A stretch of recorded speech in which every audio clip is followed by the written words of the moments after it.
Hello, everybody. Welcome back to another episode of Panel Punks, the podcast where we talk about comic book news, comics that came out this week, and have comic book discussions. I am Hikaru, the Cosmic Oni, and I'm joined by my co-host. I'm Veni Kojo, Stone Gremlin Bounty Hunter. And we're here to talk about the comics that came out this week. There was a lot of good shit. There was a lot of good stuff. And we're going to start off with Marvel like we usually do. Remember, we're not covering every single comic that came out this week. We're just focusing on comics that we're interested in. Mm-hmm. But man, a lot of these comics that came out this week was great. Oh my god. Let's get into one of the most anticipated finales to a series of all time. Is Ultimate Spider-Man number 24. This book was great. I really enjoyed this book. The one issue I had with this was that it really felt like a lot of things, a lot of like plot points were cut short. Oh, yeah? It's basically wrapping up Peter Parker taking down the Kingpin.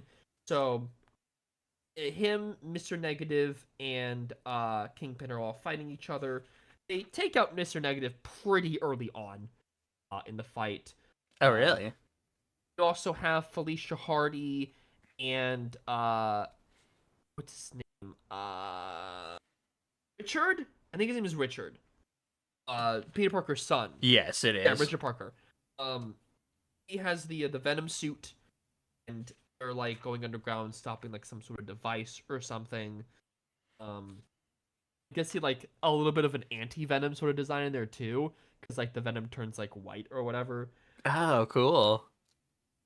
We also see that Peter Parker is sort of like a secret weapon where like they theorize that Kingpin has nanomachine in him, and he has this like little injector that he injects into the Kingpin to like turn off his Huh? nanomachines. Oh. But it is a very close call because like Kingpin thinks he's won, he's beat down Spider-Man and blah blah blah.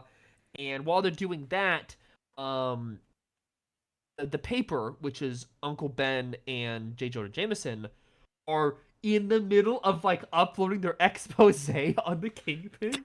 Nice. Like you have this like intermittent thing of like Felicia Hardy and Richard stopping this device underground. You have Kingpin and Peter Parker fighting, and you have the expose going with the paper, and they basically stop him just in time. He like injects the thing in him, and he's like, "Ah, you may have defeated me, but look at your son down below. He's going to die with all these like weird tendril things." And so Peter saves them just in time. He puts like the button or whatever, and you see Richard and Felicia kissing, and he's like, Hey, "You know, yo. first I was terrified, and now I'm feeling kind of proud." And the Oh. Venom's like, "He saved the day. He's invisible to the world, and yet he's still getting grounded again." And then Richard just goes, "Worth it." I love that. Uh, but this whole thing was leading up to the big reveal, the big plot twist that Harry is taking over the city. Like Oh. the reason why he was helping Peter was because he wanted Kingpin out of the picture. Oh, That way shit. he can uh rule the city. And you see a panel of like the weird amalgamate Mysterio that was like originally Gwen Stacy taking hands with Captain Britain, who was like another Ooh. member of like the New York like the council of the Makers Council or whatever. Okay. Um and then you get this really shocking scene at the end where they all like, oh, Kingpin's down. Him and Mr. Negative talking above, and he's like, you know, it makes me feel alive that everything was taken away from me. Because now I feel hungry. I'm gonna gain it all back. And then Mr. Negative apparently is controlling his nanomachines because he controls his body, tells him to jump off the building. And Kingpin's like, "What are you doing?" And he's like, "Oh, I'm the one in charge all along, haha." And he's about to fall off the building, but not before he grabs Mr. Negative, puts them down, in the building. They both fall off, and they both die really gruesomely. You see their dead bodies, the blood everywhere. Jesus Christ. It is. I was like, they can show that here? Oh my god. I mean, it is the Ultimate Universe, so. And you see like the paper website that has your dead bodies on the website, and it says Kingpin dead, the last will and testament of Wilson Fisk, which was the expose they uploaded. Oh my They god. were like, and they upload it, and they're just talking, like sharing like a drink or whatever. And Jameson's like, "Oh, what now, Ben? You finally retire?" And Uncle Ben says, "Depends. We either retire and type, or just gonna sit here and type until the day we die." And they both look at each other. Uncle Ben goes, "That's what I thought," and they both laugh. Oh. Yes, we do get the confirmation that after the scene, Gwen Stacy's sort of alive, sort of not, because she died in an explosion. All the Mysterios kind of like combined together into this like weird eldritch being. Oh, Where wow. it's like a bunch of like their personality and memory fragments into one. So it's still sort of Gwen, but it's still sort of not. And as she reveals it, it's like, oh, it's me, blah blah blah. The Norman Osborn, the AI in Harry's suit is like, oh, Gwen's terrible. You should die, and I hate you. And he's like, I'm gonna delete that AI off of that armor. But Peter doesn't really know that um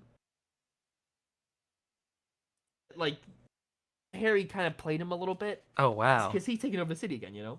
Mm-hmm. Then the final scene in the comic cuts to it's a flashback to where Peter and MJ are basically like talking about, oh, I'm pregnant, oh, that's great, oh my god, hey, we should get married, oh yes, we should get married, but I'm scared, oh, but don't be scared. It's sort of like a really touching like reaffirmation of like their love for each other and everything, which we should have done in 616. But it cuts to them in the modern day, moving back into the apartment that they were at before, because they moved out because they were unsafe, because like everyone was hunting them down. They were like, "This is our place, and it may be frightening, but we're gonna start over." And apparently, Felicia Hardy inherited a shit ton of money from her dad, and Richard's gonna be like providing them with like money to survive for a little bit. Oh, wow. That's awesome. But yeah, then it cuts to them being like, "Oh, I love you, MJ. I love you too." Something was missing, but it isn't what mattered, because I already had everything I truly wanted.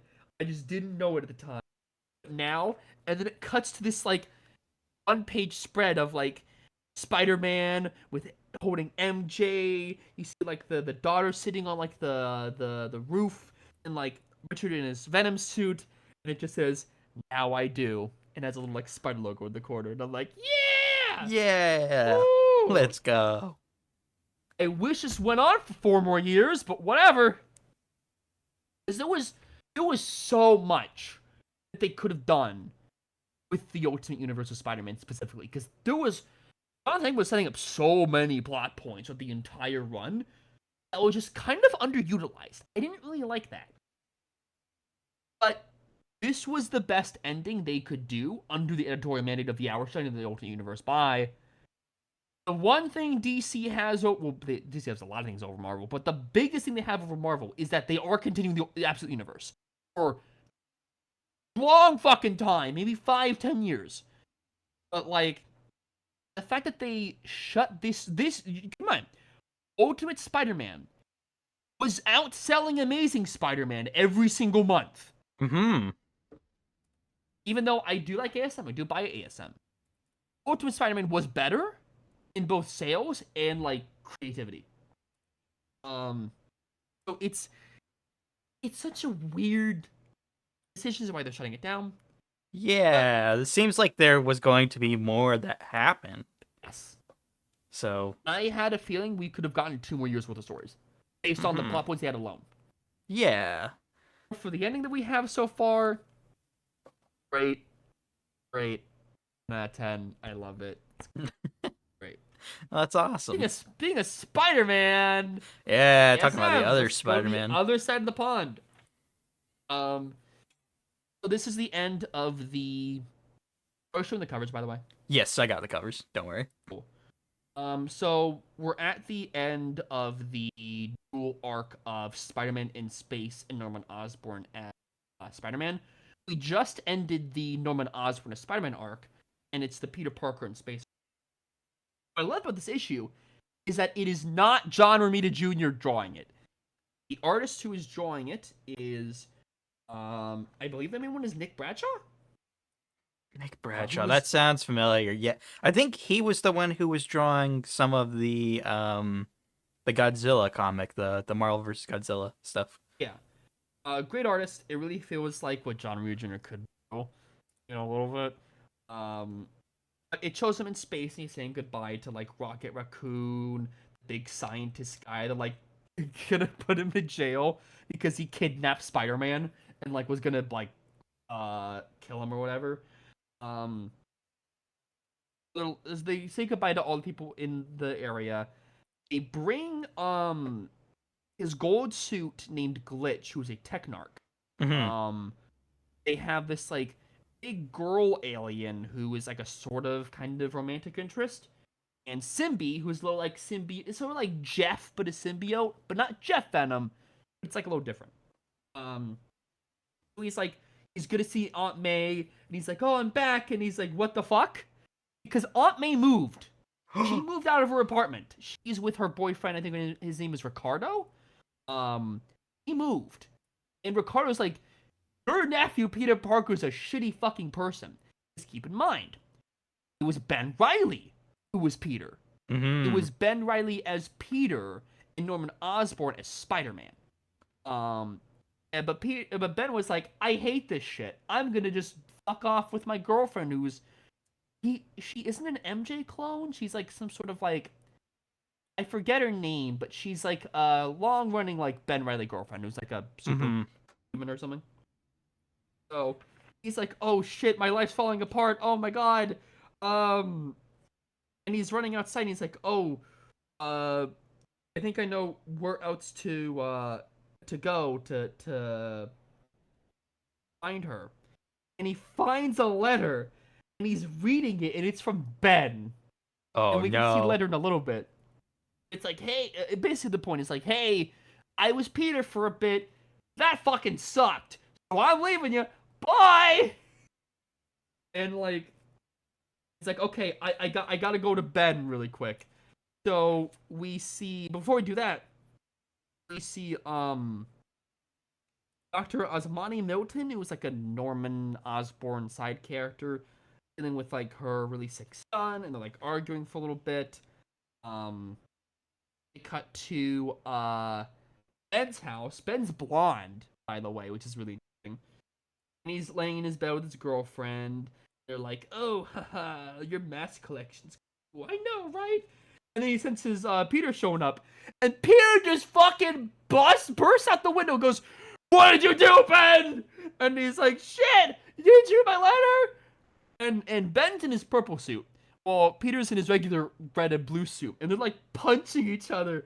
And the girlfriend's like, "Oh, I gotta get out." And Glitch is like, "Hold on. We can't have you disturbing the barbarism. Let them fight."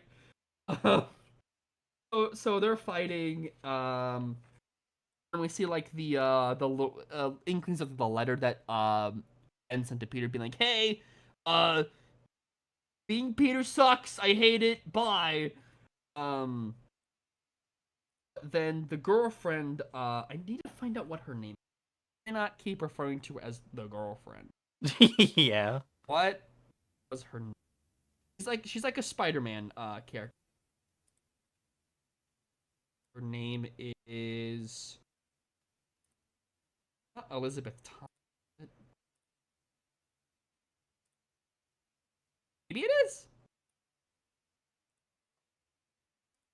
Yes. Yeah, she's Hollow's Eve.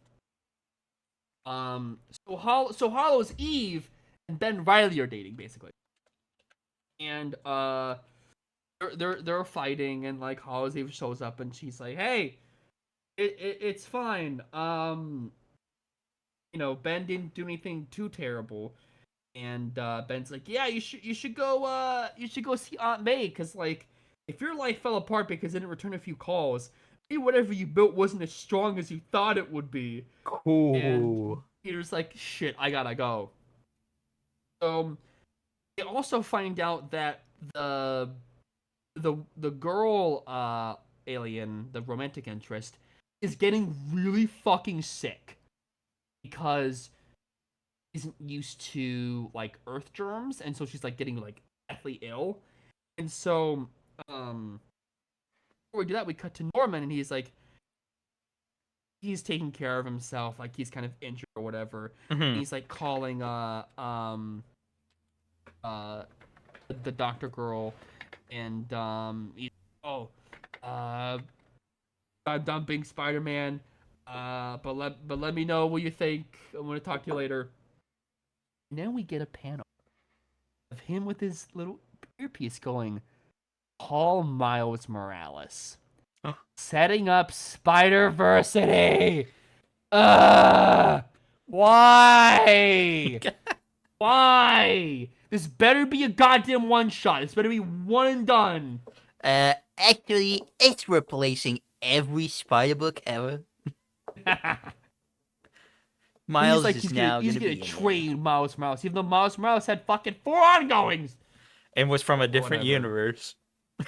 So Fantastic Four are up on the roof, and like there's this really funny scene of like Glitch like with the two aliens, Simbi and the girl alien, and Glitch is like, this thing is called an adult clairvoyant female, currently being ravaged with no less than 98 Earth-born microbes against which she has no defense. The other thing is an independent fragment of the Clintar symbiote species, taking it for attention. And he holds Simbi, and Simbi's like fake dying, going blah. It was really funny. Yeah. So like, all right, we'll get you some med bays. Like, you see the thing, and he's like in a different art style. Hmm. Um, the final scene we get, Peter finds Aunt May's new apartment, and Hmm. Ricardo's like, "No, you cannot see your Aunt May. She hates you now. Fuck off." And Peter's like, "But I want to talk to her. Please let me talk to her." And so Aunt May's like, was that the pharmacy? I told him not to drop off my prescription. There hardly any painkillers at all, and I'm perfectly capable of. Oh, and she sees Peter in the doorway because they haven't talked in months, by the way. Hmm. Like the real Peter. And Ricardo leaves, and he's like, "I'll be in the kitchen, one shout away, being like, if he does anything to you, I'm gonna kick him out." And so Peter and Aunt May are talking, and Aunt May has like an injury. It's like a cat. Oh And shit. Peter, it's really like touching moment where Peter's like, ouch, and he's like, "You're hurt? Why don't you get hurt?" "I'm so sorry I wasn't here." And Aunt May like caresses Peter's chin and goes, "There he is. Took your sweet Uh. time, didn't you? Welcome back, Peter. Welcome home." And they're both crying and holding each other, and I'm like, ah! Oh. Did they ever explain how she got hurt? I believe it was from the attack on the Oscorp building. Oh, Or okay. where like he was fighting the Spider Slayer and like Miles showed up. It was that thing. I thought they were gonna get on to like the way you were describing it. I thought this guy was like abusing her, and I was like, damn. No.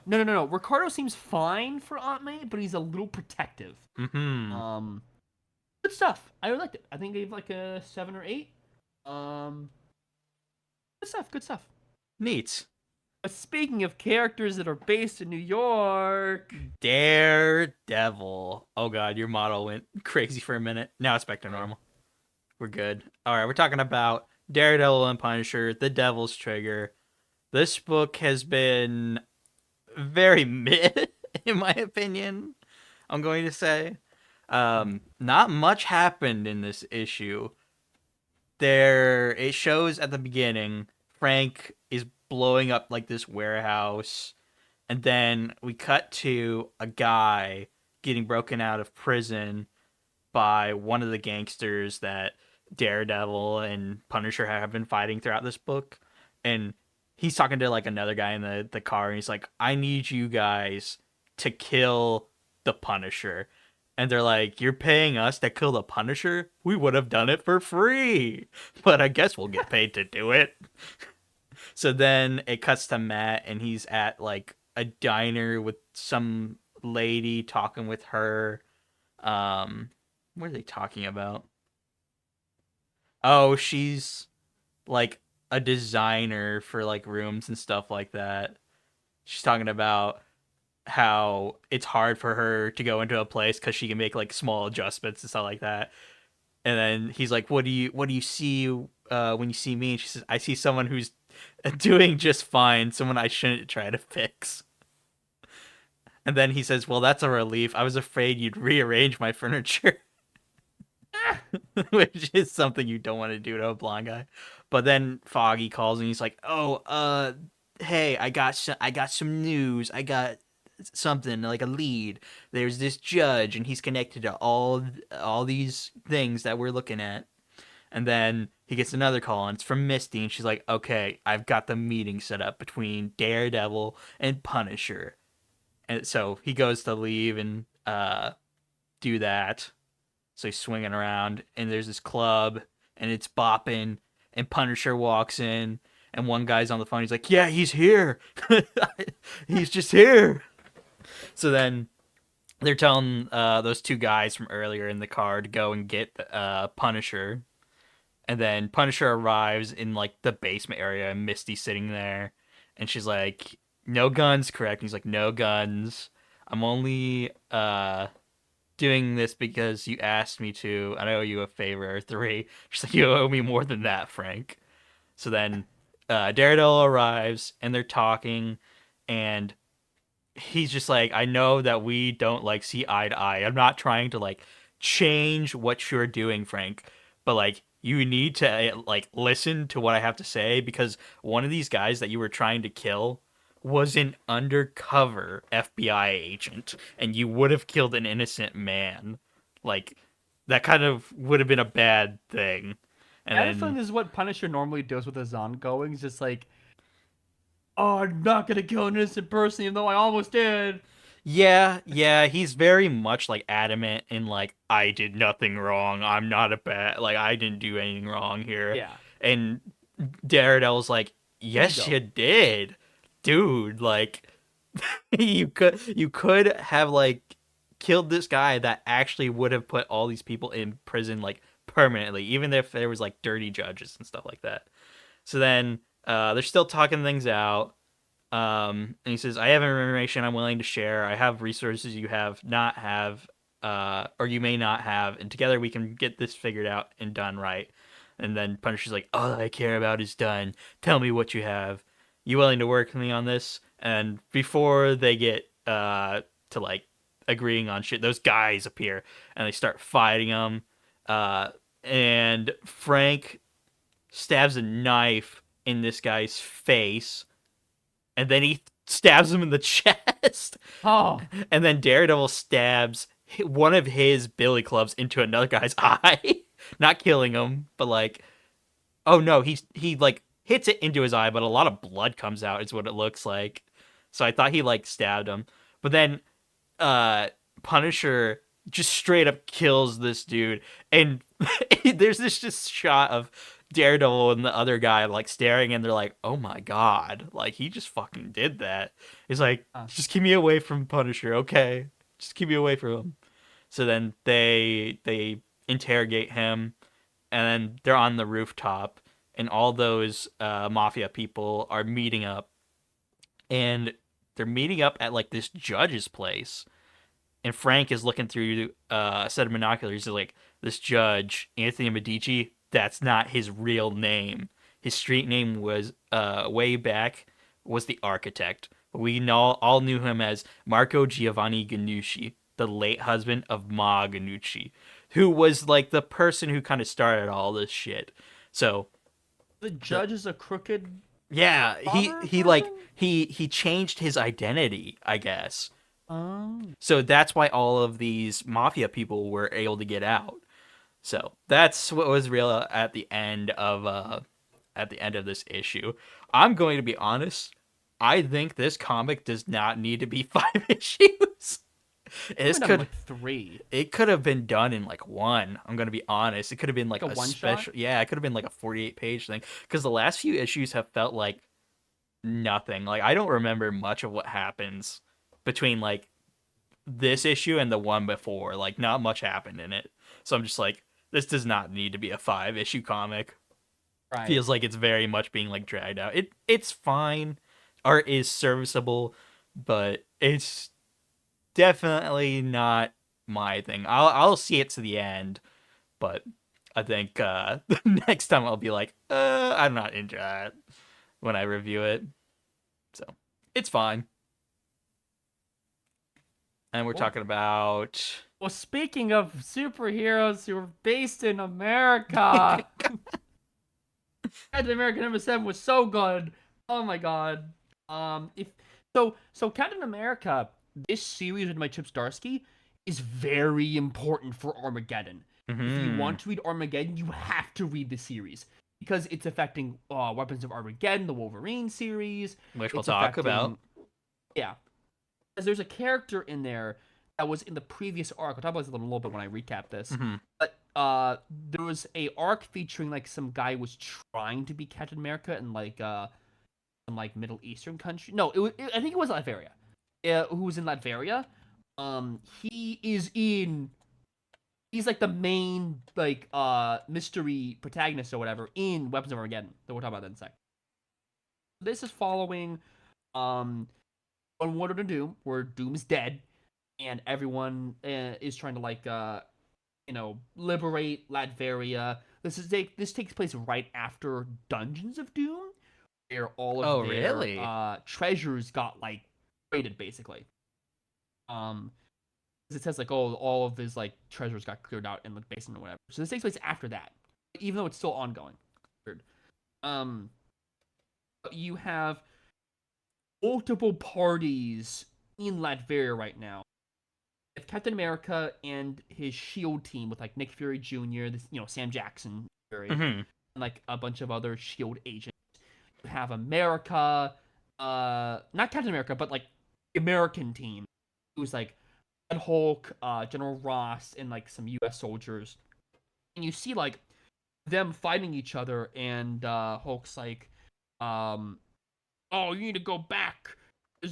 You'll recognize Shield," and uh, they have to defend themselves because Ross is like punching dudes, and Nick Fury shows up, and Nick and General Ross are really surprised that he's like alive, and Fred Hulk's like, "I don't take orders from Redicops," and Sam Jackson's like, "You think I haven't kept my one good eye on you, Ross? You think I haven't been talking to your bosses back in Washington, Secretary Brooke? You're here for observation only. You step one damn foot in Latveria, and I'll have your own army dropping bombs in your giant target of a head." And Steve says from behind, "If that doesn't work, the Avengers will gladly follow up." So, like, Red Hulk's like really, really mad that that Shield's kind of like going in first. He really wants to like Mhm. do the America thing, like take it over by force. But he's like, "All right, fine.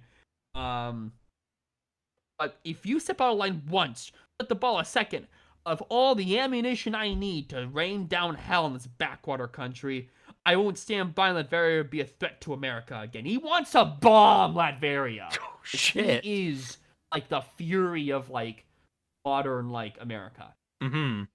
So they're driving their jeeps over to the castle, like the main Latveria like quarters. Mhm.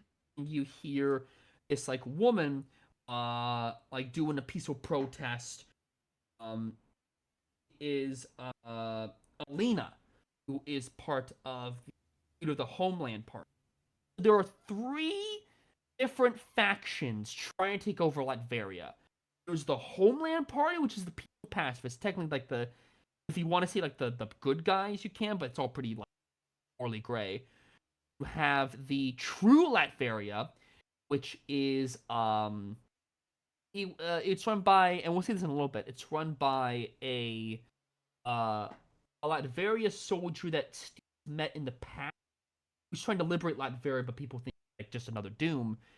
And then you have the Latverian freedom fighters, who is just like the civilians trying to like take over themselves. Oh wow. Um, so she's like doing a speech, and you hear a bunch of gunfire go off, and so it's a firefight between the Latveria liberators and true Latveria. Hmm. They're all fighting, and the first thing Captain America does is protect the civilians. Like, make sure they're okay, make sure they don't kill anyone. They fight some dudes, and you see the main antagonist, sort of, kind of the true Latveria, who is named Salvation. That's the guy that Steve met in the past. He's like he's basically uh the leader of True Latveria. He's like the guy. Okay. And his name is Marius Wolf. It's like, oh, don't think I forget you. It's been a long time, old friend. He's like, Marius Wolf. He's like kind of surprised, but he's like, it's Latveria's won. Come to my castle. We're not gonna fight you. So they go in his castle, and that's how they confirm that like before I could take control, the castle was raided. Most of its contents stolen. And it says Dungeons of Doom. So this takes place after Dungeons of Doom.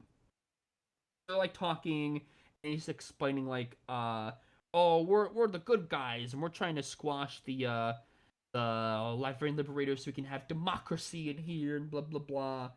And it's sort of hinting that like he's basically gonna be Doom too. He's basically another Doom. Oh And damn. Steve is very like hesitant. He's like, remember, you are not Latveria. You try to impose your ways on my people, I will remove you from my country. So, one of the shield agents comes outside. He's got like this weird like these goggles on. I guess it's to like help him see better or something. I don't know.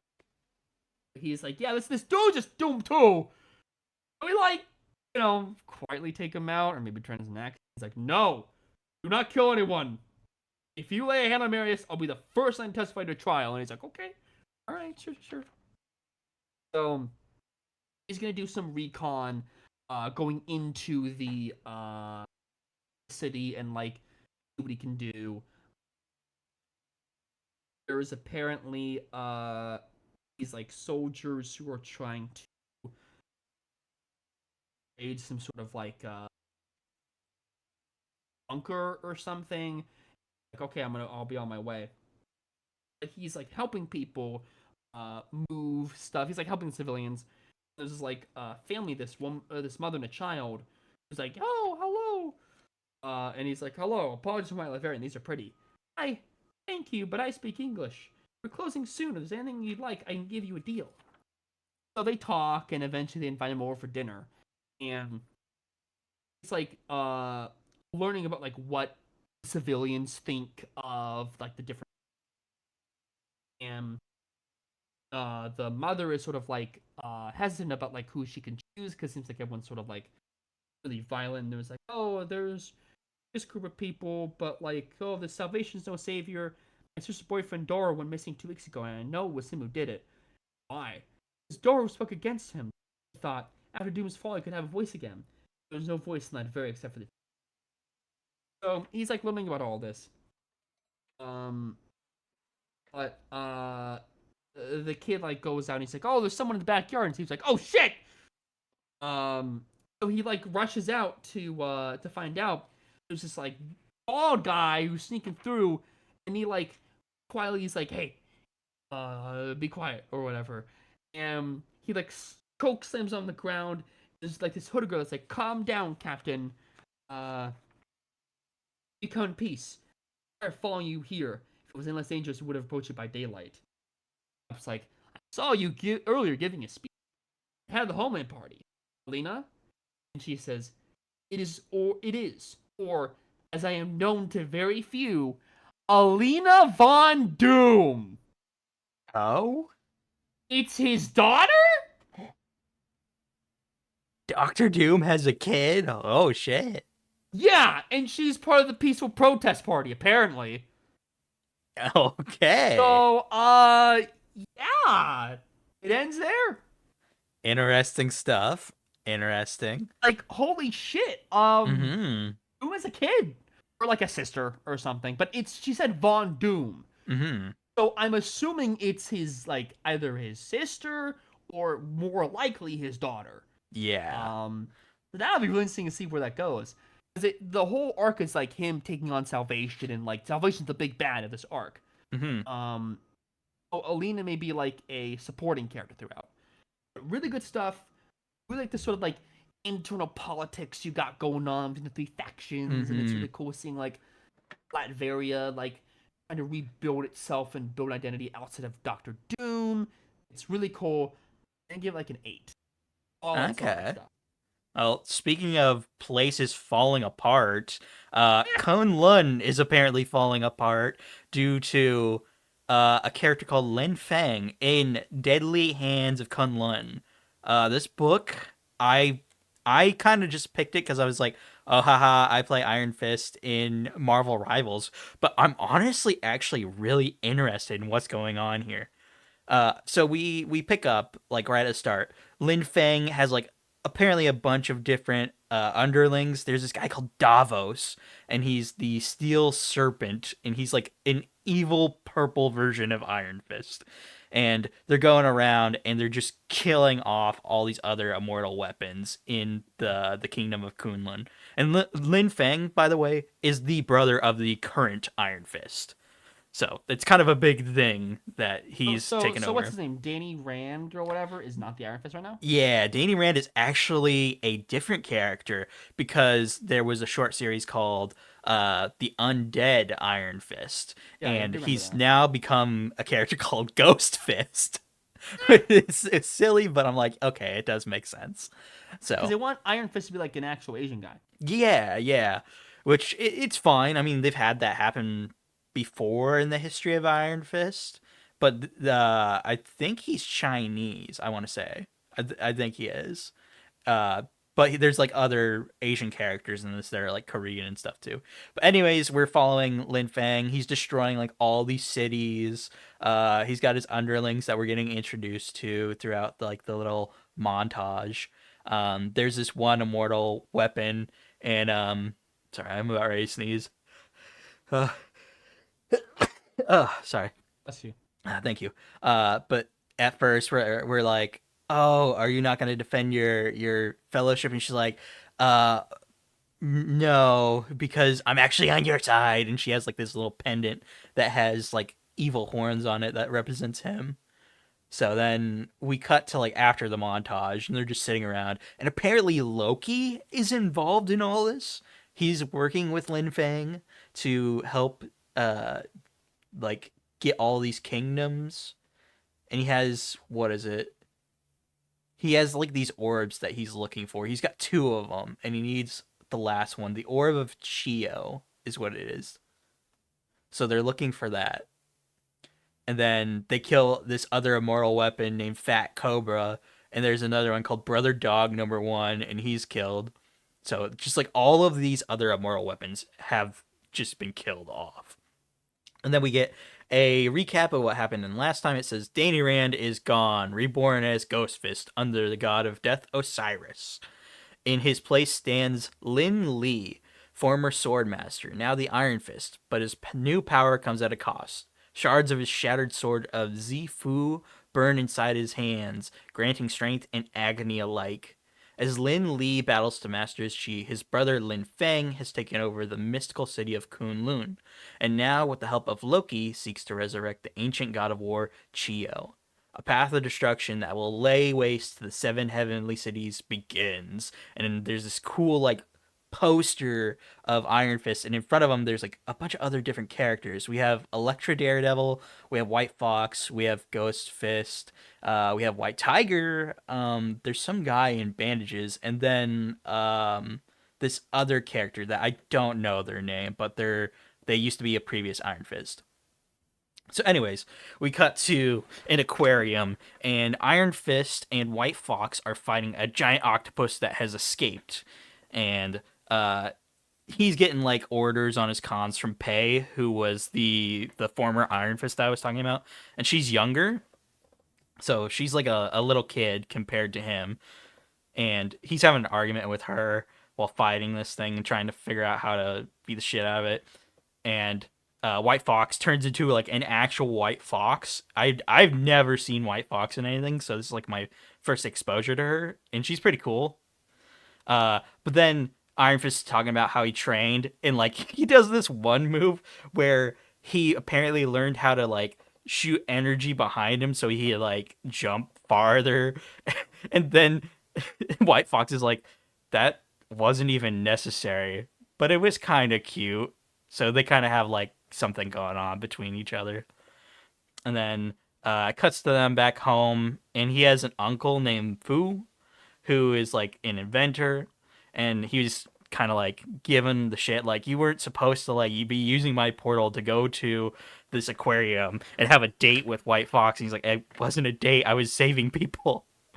And then Pei takes White Fox and shows her like this diorama she made of Kunlun, and it's supposed to be like super detailed and everything for her class project. And she's like, you're never gonna be the next Danny Rand. Danny was so cool and you're not. And then they start talking in Chinese back and forth between each other, and then she gets really mad and throws something down. And it's like, oh, she's just upset that Danny isn't around right now because he's quote unquote dead. But then they reveal that they do know he's alive.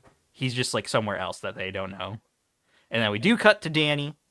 He's talking to Osiris, and he's like, yo, I might actually like being Ghost Fist now. And then he's like, I'm not enthusiastic right now because Loki is here, and he has bad news for us. Yeah, Loki's like playing some different sides here, so it's interesting. And then Iron Fist is out. He's traveling around. He's using his power again to jump rooftops with his energy fist shooting behind him. And then he runs into Daredevil and White Tiger, and Daredevil as an Elektra. So whenever I refer to Daredevil, it's Elektra. And they're fighting this character called Neon Viper, who is like one of the lackeys of Lin Fang. And he's there, and he's I think he's trying to find one of the orbs, but he ends up seeing Iron Fist. He's like, "Oh, it's you! Your brother's taken over Kunlun, and he's killed like all of the immortal weapons." He's like, "No, that can't be. That's a lie." And then he uses like magic to make like these lackeys to attack them, and they're fighting.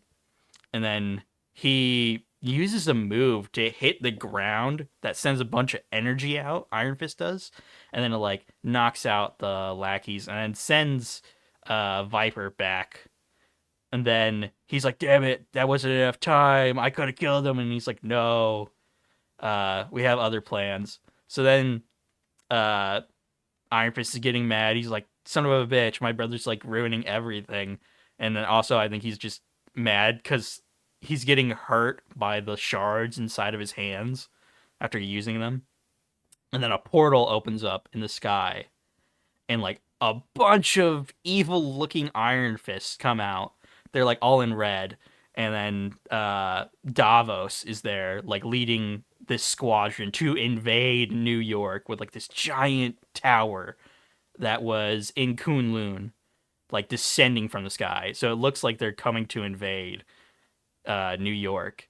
And now Iron Fist and Daredevil and White Tiger have to go and fight them. And that's where the issue ends. So it's really cool, though. I can't wait to see what happens in the next few issues. Are you going to read Undead Iron Fist? I think I will. It's only 4 issues, so I'll probably try and figure out what happened with Danny, because I think that would be really cool to know kind of the backstory of that. Right. Well, speaking of, let's get to Fantastic Four. You had no segue for that. Number 8. This is the origin story for Malice. Oh, we're If you actually don't know who getting. Yes, we're getting an origin story for Malice. If you don't know, Malice is basically evil Invisible Woman. I thought she had a previous appearance in the comic history, and I think she does. But Mhm. most people know her for being that one sexy skin in Marvel Rivals. Yeah, So or once appearing in the Fantastic Four like '90s cartoon, I think. yeah, um, so it's basically origin story as Fantastic Four. Oh, we have the have cosmic rays. Oh my god, and oh the Mole Man, and blah blah blah blah. And the point of divergence is that Sue Storm uh kind of figures out what her powers are a little earlier, where she's like, oh, I can like hide myself, and I can hide other people, and I can use a force field, and I can like push people. And so they're really wanting to test out Sue Storm's powers. So they put her in like a bunch of tests and stuff, and they're like really testing like, oh, you can control light and stuff, blah blah blah. But one night she has a dream. She's in a hotel room in Paris. She's on a solo mission, and she has a dream of like a bunch of like villains. You see like Green Goblin, you see Venom, you see Magneto, you see Thanos, you see Ultron, you see Ella. All of them Oh like shit. fight Jean Grey as well. They're all like fighting her, and she's like, "Oh, they're gonna kill me." But I dug deep. I found strength, and I fought back. And so she wakes. She like in her dream, she's like a big old like heat wave, light wave, like kills everything. And she wakes up, and she killed everyone on Earth Oh shit. in a single moment. Almost every single guy on Earth is dead. It's just her and her brother. Because, like, huge heat wave, microwave people, made people, like, not be able to breathe, stuff like that. And she's, like, walking around. She's like, oh my god, this was my fault. And she's, like, freaking out. And Johnny's like, hey, we need to fix this. And she's like, but I don't want to live like this. You gotta generate light. I bend that light into a laser. I turn my flesh invisible and my skull so light can enter, and we cook the part of the brain that's making me feel like this. And she Damn. forces Johnny to fry the part of her brain that feels emotion. Uh, okay. So the only feeling she can feel now is joy. And he eventually fights Johnny and kills him. Jesus Christ. And she's like, I'm flying, woo. And then we cut to the Fantastic Four on their ship. Keep in mind, his issues was like, Galactus is like, you must find Sue Storm. They're like, okay, we gotta see what he's about. And they're like, we're in. Oh, there's like a bunch of power cosmic over here. We gotta go to it. And they go to Galactus. And he's dying. He's Oh damn. dying. He's on the ground. He's being killed. Apparently, there was a Fantastic Four event called Reckoning War that like expanded the multiverse or something. Mhm. And Galactus explains that, and they're like, "Oh, uh, there's an Earth like yours. But there's a Sue Storm, and she's killing me." Damn. And they're like, who is? He said, me.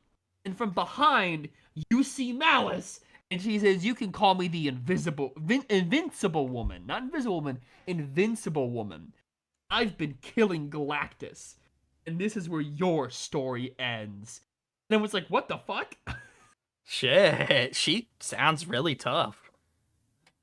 Yeah, you can kill anyone with a thought. And it's like, oh my god, what the fuck do they do, you know? Don't put her up against me. I have no thoughts.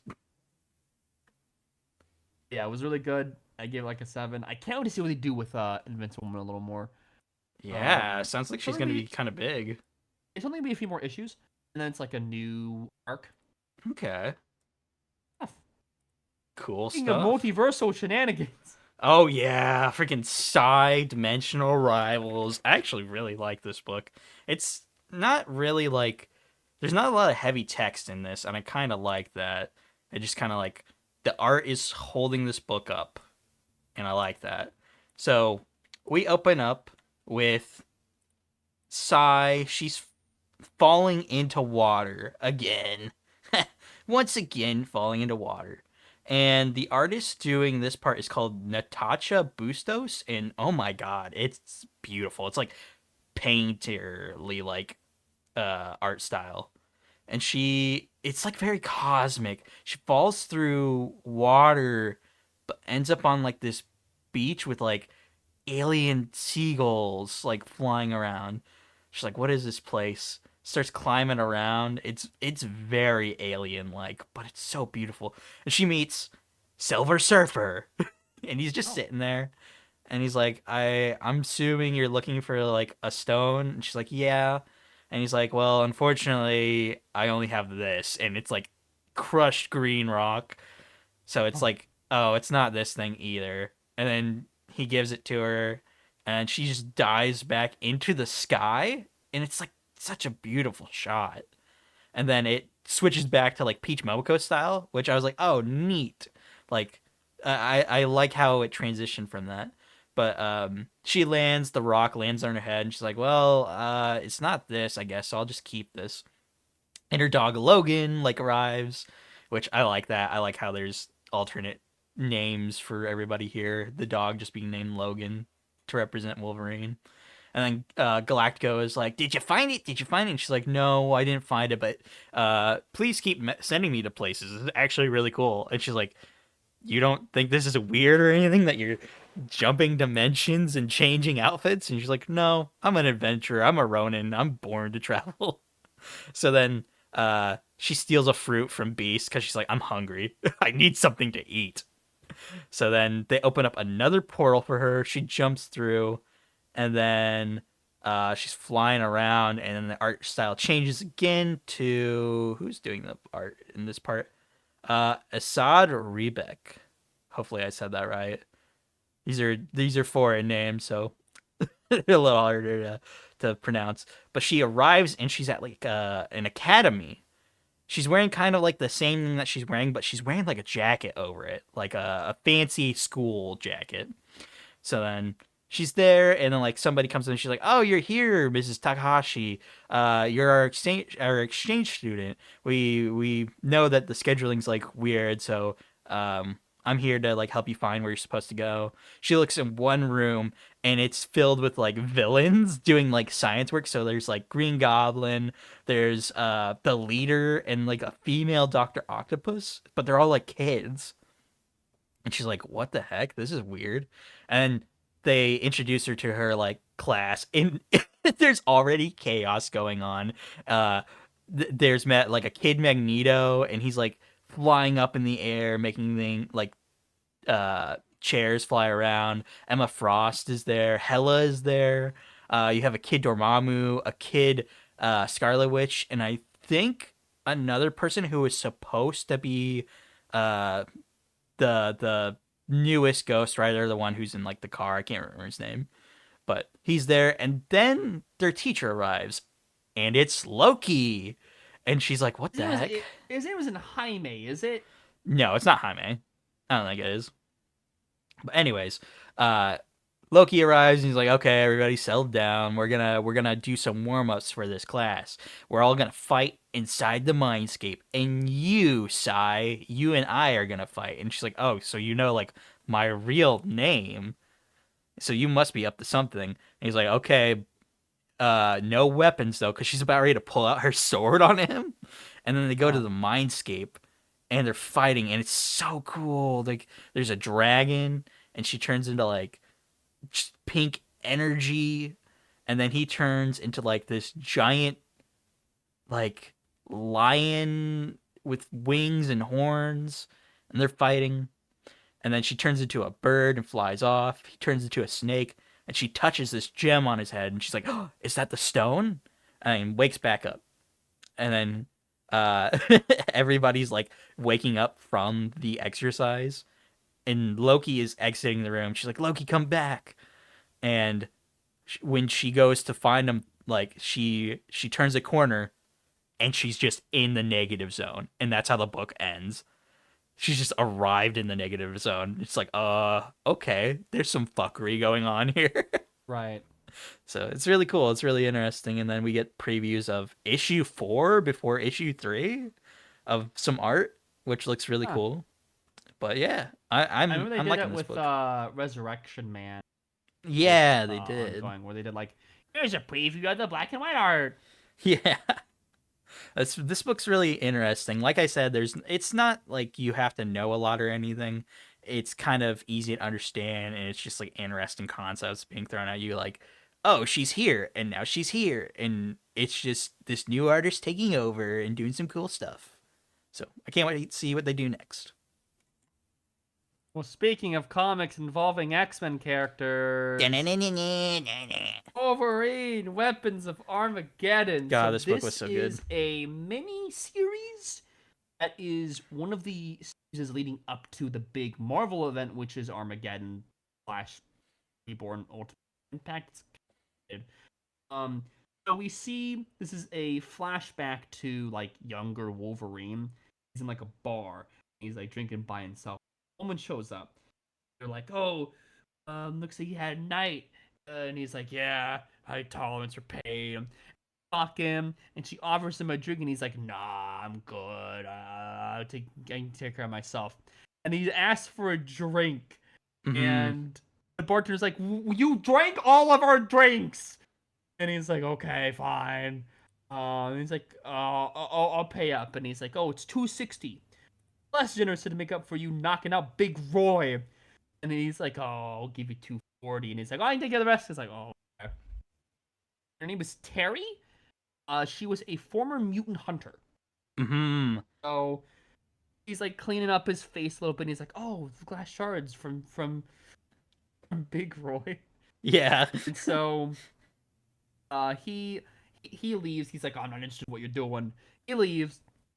Like Men in Black go to follow her, and you see Terry just like kind of drinking a bit. Yeah. This is actually like a retcon sort of what happened at the start of Weapon X, the book, where they explain his origin of how he got the metal in him. Right. You get a dream sequence of who is revealed to be David Colton, who was the original. He was not the original Captain America, but he's one of like the newer Captain Americas that was introduced in Zdarsky's Captain America run. Uh, it shows him running with wolves. Is that him? I think And that's somebody else, actually. I think no, it's that him. is it? Because Because I think that's supposed to be I the looked other I looked in the character. characters. I looked in the characters section, and um it has him in it as a blonde guy, and he was in the previous issue, and also the end of issue 1. You see David Colton as a Yeah, but photograph. then you also see the guy in the wilderness where he pops the claws and everything. That's not David Colton. No, that's a different guy. That's not What, like a flashback or anything. what was his name then? They don't reveal it yet. They just said it. Or no, wait, they do. What's his name? They find the clothes, and I can't remember what they say his name was. I swear if it's like Dave or David. Anyway, so Tyler is his name. Tyler. Okay, so David will probably be later on. Yes. But it ties to Captain America a bit. I know that for a fact. Mm-hmm. So it's him running through the wilderness, and he's waking up. He's like, "Ah, oh, I'm having these nightmares. Ever since I left the X-Men, but I keep having these nightmares." And there's this girl that's following me, and they're in a bar, and it's Terry, but a lot older. Like, she has gray hair now. So they're talking, and she's like, "Oh, I'm trying to make amends to. I'm trying to save mutants." And he's like, "All right, what is it?" And she's like, "Okay, there's this new Super Soldier project. There's always a new Super Soldier project. This one's a private company. It's Mm-hmm. Prime Warrior. Been taking a page from an X program. Shows him some pictures of some baseball guy, and he's like, "All right, I'll help you, but I can't smell him because he thinks they're like maybe dead or like incinerated or something, because like he usually senses mutant after death, but he's like, I don't know if I can sense him. Uh, but he's like, oh, I tried to relocate the mutants' new identities, and they keep their powers hidden. Ones who can anyway. Uh, he's like, oh, Ozarks, that's 10-hour drive. You're paying for it. He just fucking runs off. He's like, I know where they are. And he keeps having flashbacks of him Weapon X, and he's like, Logan, sounds like you're having a nightmare. And he's like, kind of rubbing some, like, we're almost there. They stop, and they go to check out this, like laboratory. Yeah, it's like a base or something. Yeah, and they ambush some like security guards or like lab workers that kind of take their uniforms and go inside. And there's like other people arguing like, "Oh, he stole my weapon with 10 million in upgrades and the box." Yep. Is the origin box from Ultimate from the Ultimate series. Yeah, the Incursion universe. series. Yes. You were covering for a little bit. So they find like the tablet and it shows like, oh, it's the origin box. Like, oh, it's a mystery box. And they find the guy who Wolverine had dreams of being experimented on, like sort of like Weapon X a little. Yeah, it's like a video of him. Yeah. But other live people are like, oh, you're supposed to be taking care of South Wing. Wait, who are you? What are? Oh God, it's him. And they think, it's. I'm thinking they think it's the guy that escaped, not Wolverine, because they both have claws. Mm-hmm. Regardless, he kind of goes off screen. And he runs back, and Terry's like has like the shirt. He's sniffing it, and he's like, "I'll do. Let's go," because he knows where he is now. He cut to one of the lab workers, kind of calling this like rich guy.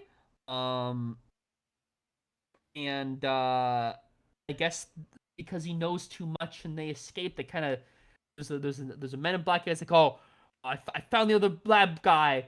I'm gonna take care of him. And he's like, oh yes, please do. Sandra, please put me through to Mortimer. So he kind of kills him off screen. We cut to like an army encampment or something. Mm-hmm. And it's revealed that Nuke is in this. He's older, like I think he's a Captain America. He's like another product of the super soldier experimentations, except for he uses like pills. He uses like red, white, and blue pills that do different things. Like they make him more aggressive or stronger and stuff. Yes. Like it's crazy. But they're gonna track down Wolverine as well. So you have Nuke going after him. And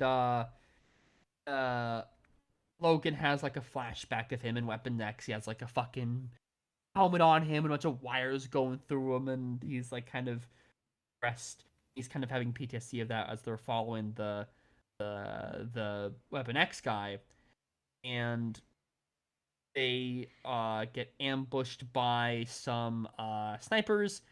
They have like a little motion detector, and it's like, oh, he gets headshot, and he's like, okay, run. He's one of the only guys besides Deadpool that can take a headshot and survive it. Yeah.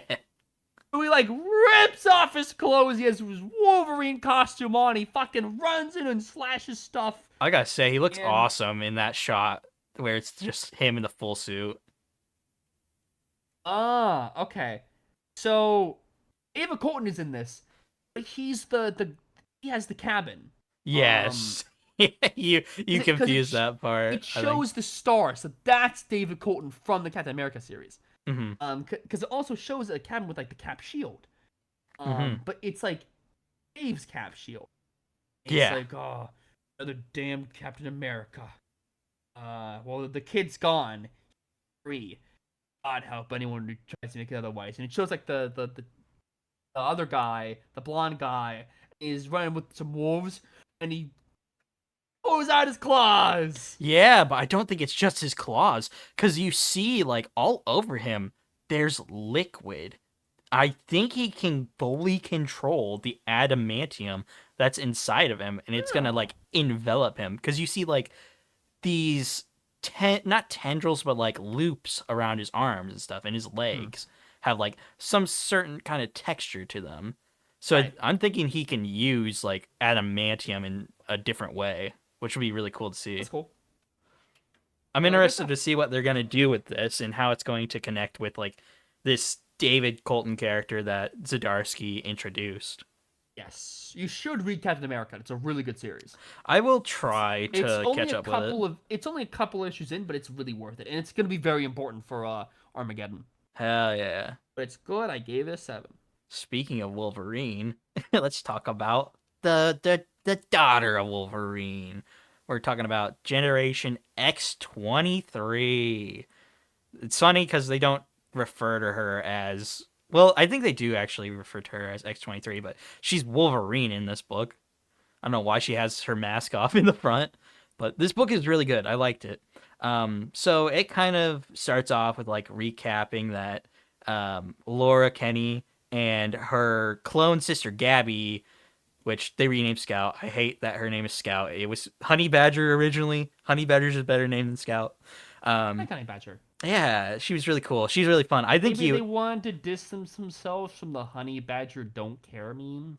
I don't know. I think she was cool though. I think you like Gabby. She very much gives me like your energy when I was reading it. Really? Yeah. So she's really cool, but it starts off with them and they're back to back and they're fighting this crowd of like mutant racists who are trying to kill this like dog cat girl. Anti-mutant racists? Yeah, they're wanting to kill this girl. Yeah. And they're going like back to back, beating the shit out of all these people. And Gabby just jumps up and says, "Scout's cool attack name." It was really funny. And then she's just trying to scare these people off to get rid of them from this other mutant. And then all of a sudden, just these shards of different time eras start appearing and people get caught in them. They start changing. Some of them get turned into like babies. Some get turned into skeletons. It's all over the place how this power is working, and they're trying to save these people. But like it shows Gabby and Laura like in different eras of time as well. It shows like Gabby in like a futuristic like neon suit. It shows like Laura in like this dress, and like the furry girl that they're trying to save is also in like kind of like an X-Men suit is what I want to say it is. But then they save all these people, or at least try to, and this guy turns back and he goes to shoot the girl, and Laura just like takes it in the arm, and then she just like heals automatically. She digs the bullet out, and the girl's like, "Hi, I'm Celia. Am I an X-Men now?" And Laura's like, "Almost. First, Gabby needs to take you to get checked." Okay. And then she's like, "Oh, seriously? You're putting me on babysitting duty?" And she's like, "I was just way older than you," talking about like the time stream like breaking just a second ago. Right. And then Laura's like, "I swear to God, what just happened was like what was going on with my friend Keaton." I think that's how you spell her name. It's Kiden, but it's one of her oldest friends who had like time powers. And she's like, "This has to do with her." And she's going down this alleyway, and more time stuff happens. She's going through it, and there's this really cool spread page of her just changing through different outfits she's been in. It goes from the start of like what she looked like as X-23, like another outfit that's kind of like more casual. She's wearing like a Sabretooth outfit, a X-Force outfit, her regular Wolverine outfit, and like some other ones that you don't really get to see. And then like there's a bunch of memories in the background. It's a really cool page. But anyways, she breaks through it all, and then she turns another corner, and there's this robot that's supposed to be like a robot version of her. She fights it, easily just scrapes the thing in the face, and it breaks. Like time around it breaks, and it just goes away. And she's like, "Keaton?" And this girl like sends another bout of energy, and there's like a little preview of like what's in time. And it's like this future Colossus with like a mask on and stuff. And then she breaks through that, and she's like, "Hey, like stop!" And it's not her friend, but it's somebody who looks like her. And she's like, "It has to be like a clone or something. And this girl's like, I don't know how to use my powers. I just kind of got them. I don't know my name. And then all of a sudden they're like talking, and she just starts aging, like all the way into a skeleton, and just dies. And she's like, that smelled like my friend, and she had her powers. Somebody is experimenting and cloning mutants again. So she takes a motorcycle and goes and traces the scent. She's like, this sucks. Like, I hate that anybody is like attacking my friends. No more. No more of this. And then Gabby's behind her. She's like, I knew you would follow me. And then she asked her, did you hitch or steal? And she said, I borrowed a bike. That's barely stealing. You don't have to leave me behind, you know? So then they decide to go in together and find these people, break in. There's even more of these robots that are supposed to be like Laura, and they just beat the shit out of them. There's a cool spread page and them just fighting them. And then there's a bunch of mutants that show up, and they're like, do you usually break into other people's homes, demolish their property? And then one of the mutants is like, oh, X-23. Oh my goodness. Have you come to join us? And then Laura's like, what? And that's where the issue ends. Like, to be continued. So I'm guessing that these kids were like being protected. Like, they were originally being like experimented on, and then they like makeshift made this place their home. And now Laura's gonna have to like train them maybe, or like join them and see what's going on. Anyways, I liked it. I think it's really cool and interesting. It's another one of the mini series going on, like Cyclops and Rogue, where it's gonna be like 5 issues. Only 5 issues? Yeah, apparently I was looking at the solicitations, and apparently all of them are only going to be like 5 issues, along with Oh. Storm. So I want them to be full ongoing, so whatever. who knows? Maybe they're testing the waters, because Mhm. Noah Zatanna was like testing water for full ongoing, and it was so well, and we got it full Yeah. ongoing. So That could be what they're doing. This is like a different era they're doing too, of the Shadows of Tomorrow stuff. So I imagine that's what they're doing. And Glorious X-Force, I don't think is a 5-issue series though. I think it's an ongoing. well, speaking of short-ish series, Yeah, Avengers #9. I'm gonna be lightning rounding like a lot of these. that's totally I'm fine. Recapping the last 5 of these for Marvel. This is basically like the Killuminati. They revive Mr. Ouroboros, which was the clone of Reed Richards. They're like planning out the next move for like destroying Osaka or whatever. And Iron Apex, who's like the clone of Iron Man's like talking with the Jackal, and he's like, "Oh, can you fix my face?" And he's like, "But what would be your drive, Iron Apex?" And he's like, "Oh, you're basically useless to me." And he fucking vaporizes him, so he's dead. Damn.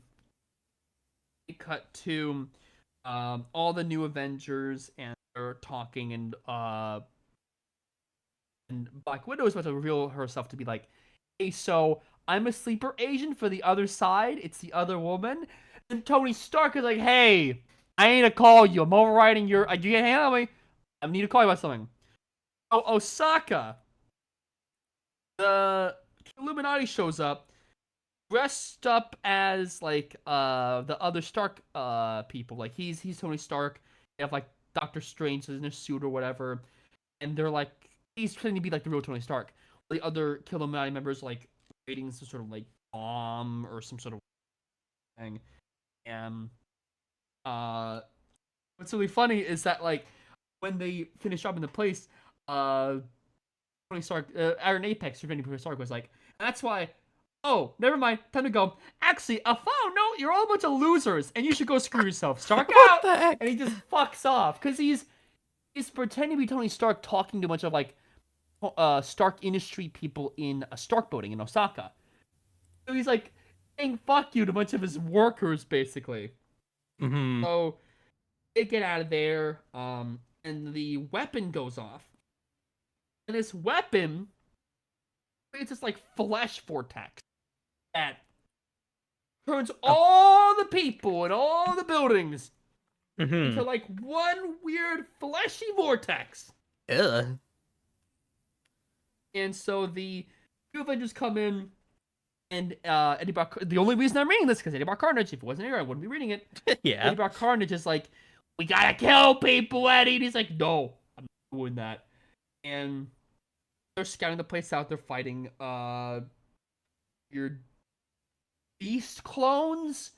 And this entire time, like, Black Widow was like telling everyone, "Oh, even though I'm a sleeper officer, we gotta like stop this dude. We're like the good guys and everything." But they all like disagree and fight each other. And meanwhile, Carnage's like, "Hey, Eddie, this is a good time to kill her. I need to kill someone, Eddie." And he's like, "Okay." Rule. They all stop fighting, and they're all broken.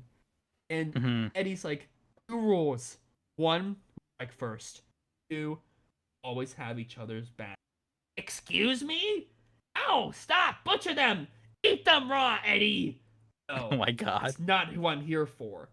I'm here to be a damn Avenger. So let's go get those bastards. And it ends with another Jackal like facility in Hungary. Jackal's talking with some of the Illuminati to plan the next Mhm. move, and they see, I think it's what they stole or something. I'm not sure, but it's a hand with a Hydra ring on it, Oh. and Huh. the thing says B26L. B26L. No idea what that is. Yeah, I have no clue what that is. I think they're Interesting. reviving Hitler Oh god. again after he got killed off Yeah. in the Pride special last year. Holy shit, that'd be crazy.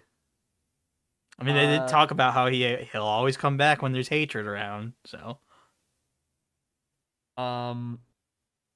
Yeah, that was New Avengers NX issue, so I'm not gonna drop it. I'm keep reading it. Mhm. Again, only reading it because of Eddie Brock Carnage. Which I'm he was so on the glad- big cover. I'm so glad that he's in Death Spiral. Hell I yeah. really liked Charles Soule's run, but they ended it early. Yeah. So, speaking of red dudes, Legends of Doom #2. So, like last issue, it's focusing on different perspectives of like Red Hulk. He's like wandering around, and he's Mhm. like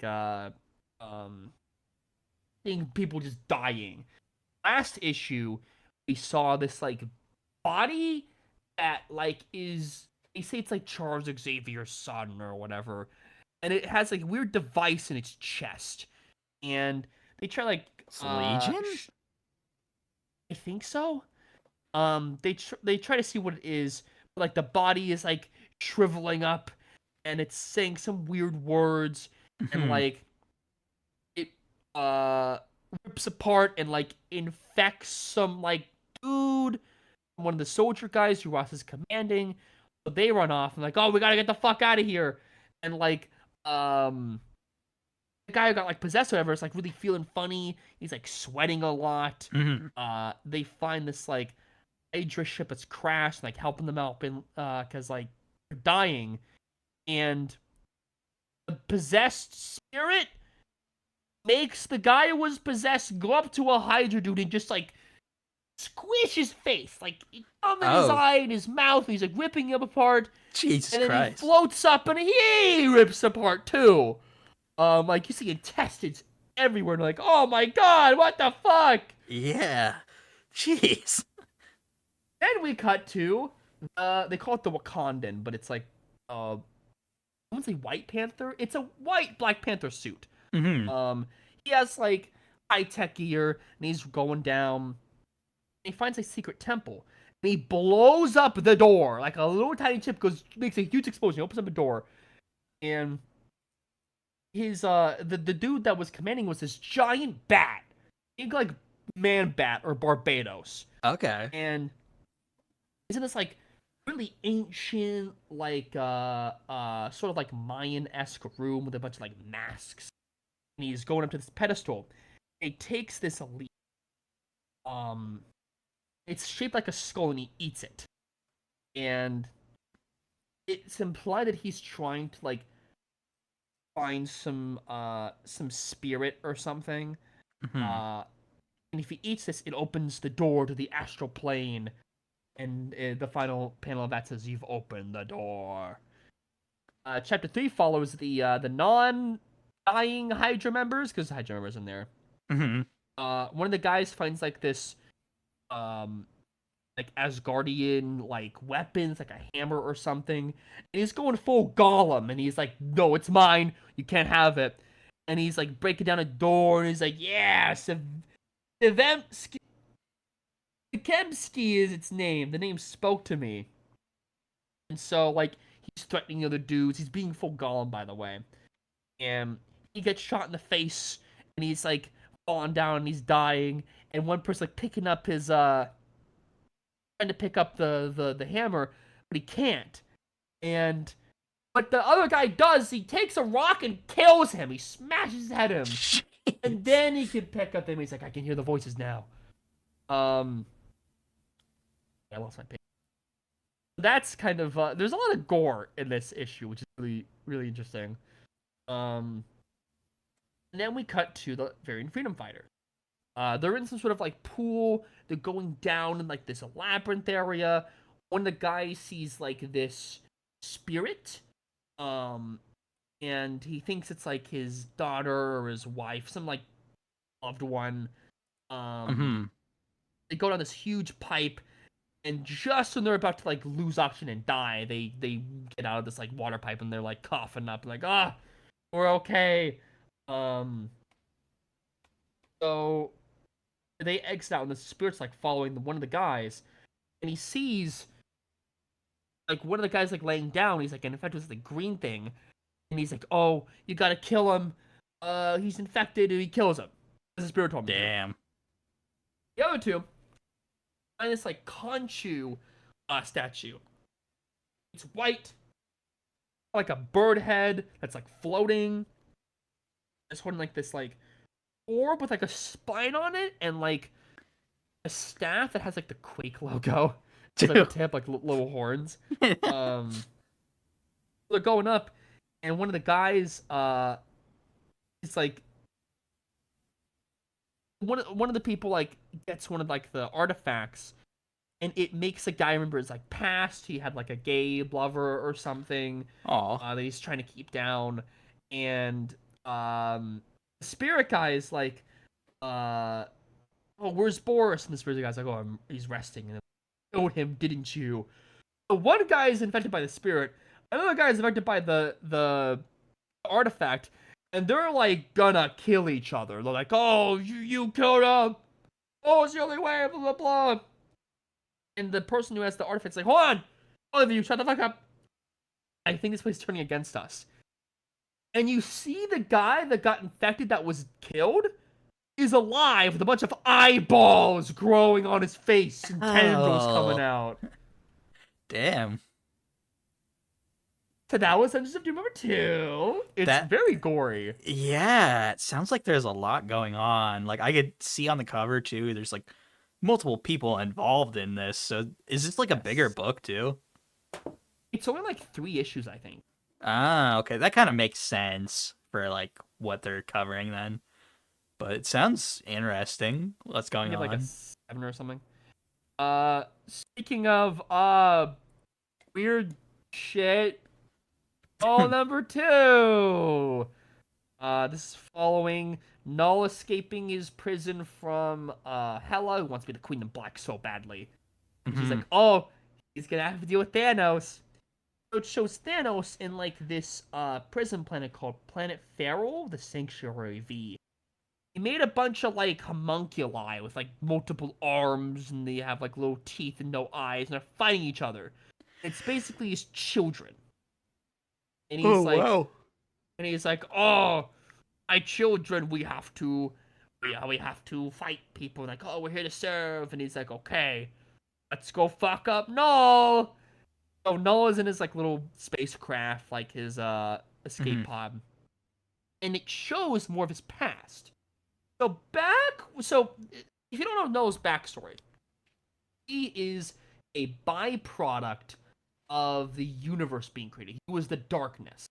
And when Celestials came in and made everything light, he was like the darkness that was left. And in order to combat him, because he was like growing powerful and stuff, they had this guy called the All Light. Because his weapon is called the All Night. The So All they Might, fight you said? all night. Oh, I thought you meant All Might from like It was so My Hero. His sword is called All Night, which is his Mhm. like void sword. It's why the symbiotes fear fire and Sonics, because he was like banging the sword, making it and everything. Mm-hmm. And you have the All Light, which is like a light counterpart to All. Ah, They're having a big cool. old cosmic battle and are fighting, and they both kill each other, Ooh. and they end up on a planet, and their bodies are both laying down. So he wants to get that all light weapon to fight Hela. Oh, shit. So, a so Null goes out and he lands on the planet. Like a bunch of symbiotes are like over him, and he's like, "All right, children, we're gonna do a thing."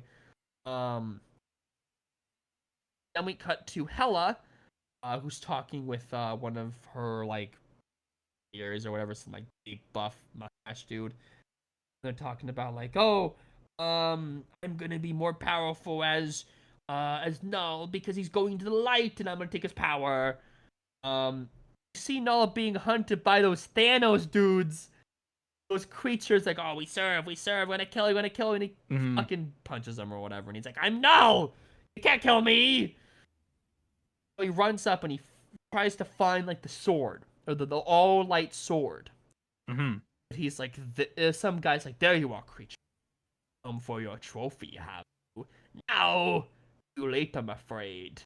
The weapon belongs to Thanos!" And it shows Thanos holding the all-light spear with the all-light guy's body still there. Oh, Jesus. Okay.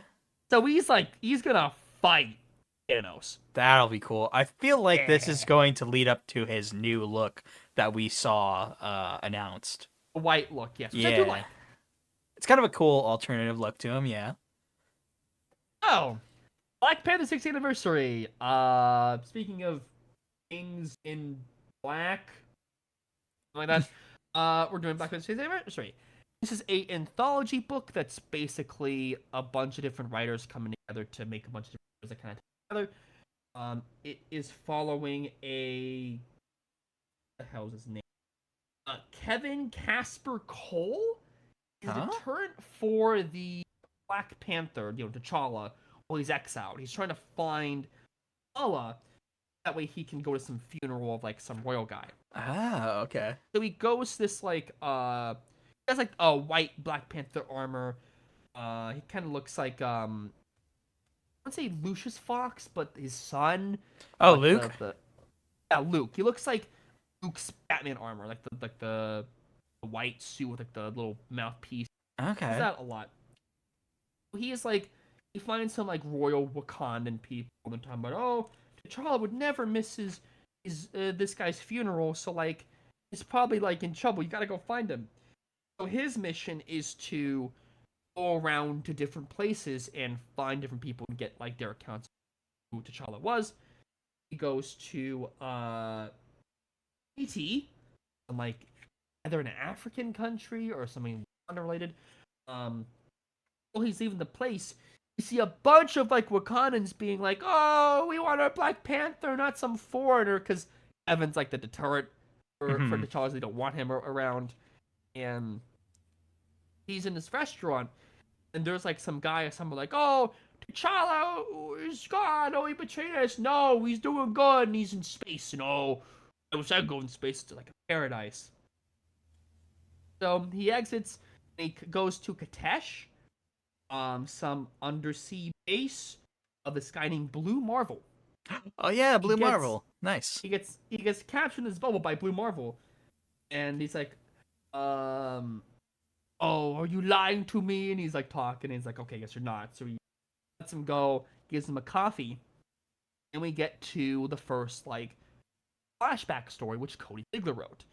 It is Blue Marvel and T'Challa on this like alien planet, like researching stuff, and they're like trying to replant like trees. These like reptile creatures come out, they fight them. Uh, they don't kill them. They just knock them out, put them in these like chests or like crates, and ship them off to another planet. But before they do that, there's like this huge like splash panel of like Blue Marvel punching this like giant lizard guy. It's great, Awesome. really good fight scene. But we're gonna send them back to their home planet, and that plant they planted that was like really little at the start of it is now a giant tree at the end. It's like, oh, this I still do love being impressed every time of miracles of creation. Then we cut to Kevin in Atlanta. He's talking with Storm in the Storm Sanctuary. They're talking about how she was the queen of Wakanda for a time because I think she was married to Allah or something. Mm-hmm. And they tell a story of like T'Challa in this like circle with this like god, and they're talking, and this god's like, oh, you abandoned your people, blah blah blah, and T'Challa's like, no, I'm strong or whatever. He goes into this like underground cavern and fights a bunch of like malice monsters. Like you see like this giant snake, some big baboons, and like some like cyclops guys, but you also see a malice dragon. So apparently, once you kill a malice dragon, the person who kills it cannot be seen. Oh shit. So he spends himself in isolation because he can't be seen or else people will die. So he's in isolation for a little bit to like kind of wear that off. He goes to that place every now and then to like kill the monsters and before they like get out and like and it tells an actual like Storm and T'Challa story. It's really short. It's just them being like, yeah, we hung out. I'm petting this cat. But Magneto's there. Oh, they're so similar. So Kevin's like, I gotta go to Magneto. He goes to Merrill, Alaska, in the X-Men HQ, and they see Kid Omega and Juggernaut, like the big X on his head. Mm-hmm. I want to fucking kill him. And Magneto's like, oh, don't kill him. Oh, he's a agent of Wakanda. I will talk. So they meet inside, and he tells a story of it's Magneto and T'Challa in this like restaurant. Apparently, back then in the 90s, T'Challa had a brain tumor. Oh He damn. was going to die. So he needed to go to Magneto to get it cured. Hmm. He has the cure for it. In order to do that, they have to go find this like mutant that holds like a bunch of like Wakandan data. He's like a sleeper agent. Oh wow. The story's written by a guy named Priest. Oh yeah, he wrote a lot Who's of Priest? Black Panther. Yeah, he's just named Priest. I don't know why. But they go to this like forest. They're talking about like, oh, Menu's like, vanish from your throne without a trace. While some child now parades around wearing a uniform. Both of us bound to hypocrisy of heroes and villains, when the truth is far more common. Sovereign king of a technologically advanced state. Nation fear rights. Humans. Am I not human? You tell me. What was Wakanda while genocide or Genosha burned? 500, 1,000 miles away? They're talking about like, oh, you abandon your people a lot, but blah blah blah. They're having it back and forth like, you're not different from me. Oh, you're a bad person. Blah blah blah. So they go find find this mutant, and like in this time lock chain, they have like 20 seconds before like the thing explodes, and I couldn't keep saying, I don't know this guy. I don't know this guy. And he's like, but he stole shit from me. He's a sleeper agent of Wakanda. We need to get his data. And I can just like, well, I'm dying. I can't really do much for you. And the guy's like, oh, you're dying. My king is dying. Okay, here's my stuff. And so I know like scans like blood or something because like his data is blood. So they leave. And not before it's revealed that when they were first meeting in the restaurant, he cured him while they were talking. What? He did micro lasers on his brain, and his brain is good now. There's no more headaches and stuff like that. It's completely healed. That's awesome. And it was like, you should have killed me to perhaps that proves you're a friend. But for men like us, friends are a huge. And the final scene cuts to like a funeral for this like royal that died because they wanted to try to find Chala for this funeral. Mhm. But he is not there, and it ends with like him sort of like just wandering around, like bumping into someone. And yeah, that's it. Oh, wow. I didn't really know much. Mm-hmm. But it was pretty good. I really liked it. Cool. Like a 7 out of 10. I really want just regular Black Panther in Wakanda. Yeah. Yeah. But on to DC. Yeah, we're talking about Absolute Batman and the debut of Absolute Poison Ivy, who looks like a total baddie on this cover. I'm not gonna lie, I'm so down bad for her right now. But anyways, the story starts up with her telling us. Let me show you my cover really quick. Oh yeah. Before you start. I don't think you sent they me had- any of your variants this week. I didn't. So We've been busy. My LCS had usually stock every single Absolute Batman variant cover because it's a popular comic. It's like the flagship Absolute series. Yeah. This is what mine looks like. It's from Dan Panosian. Let me get this saved and I'll throw it up on the screen. I only have one more variant cover that I got. Well, no. The Black Panther variant cover. You probably showed the There we original one. Yes, I did. I had one drawn by Steve Rude. It is the Black Panther like the tree. Okay. Well, anyways, we start this issue off with Ivy. She's telling a story about how her mother and her took a visit to the Heart Building, and she's like, "Why is it called the Heart Building? Because it's shaped like a heart." And she's like, "No, silly. It's because it's at like the heart of the city, and it connects like all these different things." And then she gives her dandelion, and she also talks about how she didn't know then, but her mom was sick. And then we cut to present day. There's just like this security guard looking around, and he finds this egg with like a disgusting baby creature in it. And he's like, "What the fuck?" And then Poison Ivy comes up from behind him and is like, "Hello, officer, to my wish." And then big title card, Absolute Batman, the Seventh Kingdom, Part 1. And then we see just a huge page of like the Heart Building covered in plants. It just kind of like, yeah, that's like enveloped it. And then Batman in this awesome suit with 2 gauntlets that have chainsaws on them. They're talking about like, oh, what kind of psycho would show up? And it just shows Batman, and he's the psycho that's showing up. I love that, like, right after. And he's like, "I'm in, talk." And then Alfred says a bunch of mumbo jumbo, and he's like, "Hey, English, Pennyworth." And he's like, "Sorry." An augmented mobile ultrasonic cannon, an extremely powerful military-grade weapon that uses compressed sound waves to separate cells. Whatever is in there, just be careful, kid. And he's like, I'm seeing like officers right in front of me. And Alfred's like, "There's no human signatures on that floor. So whatever you're seeing isn't human." And the officers transform into these like disgusting plant-like creatures to fight them.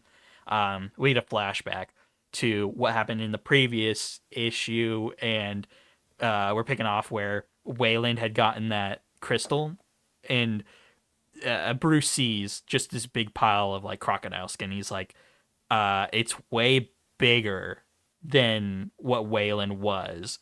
So either he got bigger, or I'm gonna be hopeful and say that it came off of him and he's fine now. He's human.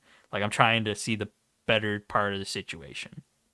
And then we see him. He's trying to go and see Oswald, and they're like, no, you can't come in here. And he's like, well, you tell him I'm gonna be back like tomorrow and the day after and after. And then he goes to try and see Eddie. Eddie isn't there, or at least isn't like. Yeah, no, I don't think he's there because Leslie Tompkins is like, I didn't know the answer to what you were saying, and she's like, Harvey's head is literally split in two halves, barely connected. When the nurses came in this morning, though, he was just gone. So, like, all of his friends are gone. They don't want to see him. He's just separated from them. And he's having thoughts. He's like, I feel so differently about Batman now. Like, after Bane, like, everybody is a fan of him. Like, you see this. Yeah, you see this like merch stand, and it's just like this kid's holding up this like little Batman the axe, toy and he's axe. like, And he's like yeah. looking at it very angrily, like, I really don't want like that that. hoodie.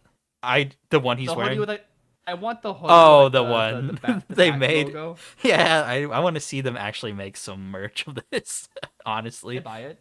And then we cut back. He's fighting those monsters, and they rip off his mask, and he's not trying to get exposed to any of this. He's cutting them in half, and the art in it is amazing. I love it. I love how kind of messy it is. And then he takes his cape, wraps around his face, and they're like, "Hey, like the cape will do fine for a substitute, but you need to get out of here." And then he's like, It's a dense fiber, he said, so it'll work as a barrier. and then he asked him, he's like, Shove and listen, I saw something like this once before when I was in this place, Arc M. I need you to look up something for me, Pennyworth, a name. What is it? Isley. And we get more flashbacks to Isley, and she's doing experiments, and she's talking about how she took human cells containing engineered human cells containing chloroplast, a photosynthetic human cell that can use the sun to heal, regenerate. Uh, I tour, I publish, more funding comes in, but it's not enough. Nothing is enough. My mother's sickness is back, has been for a while. A knot of cells in her brain growing out of control, her own body making too much of itself. So she's still dying. She's not getting enough funding. She's still like wanting to do bigger things. And she talks about, she's like, I will combine our cells with more, not just plants. I will pull from all six kingdoms of life. I will climb higher, higher than anyone thinks possible. And then we cut to Bruce again. Bruce is sitting at the jail, and he's trying to talk to Joe Chill again. And he's like, he's not going to come. Like an officer comes by, and he's like, he's not going to come see you. He doesn't want to see you anymore. He's like, you can't do this. This is what we do. And I'm pretty sure they haven't cut back to them, like, what they've talked about ever. Like, it's been kind of like just between these two characters. So now it's kind of like changed the dynamic where Joe Chill doesn't even want to see him. So it's like nobody wants to see Bruce, and he's pissed off. And then we cut back to present time again. He's facing off against like plant velociraptors, cutting them in half.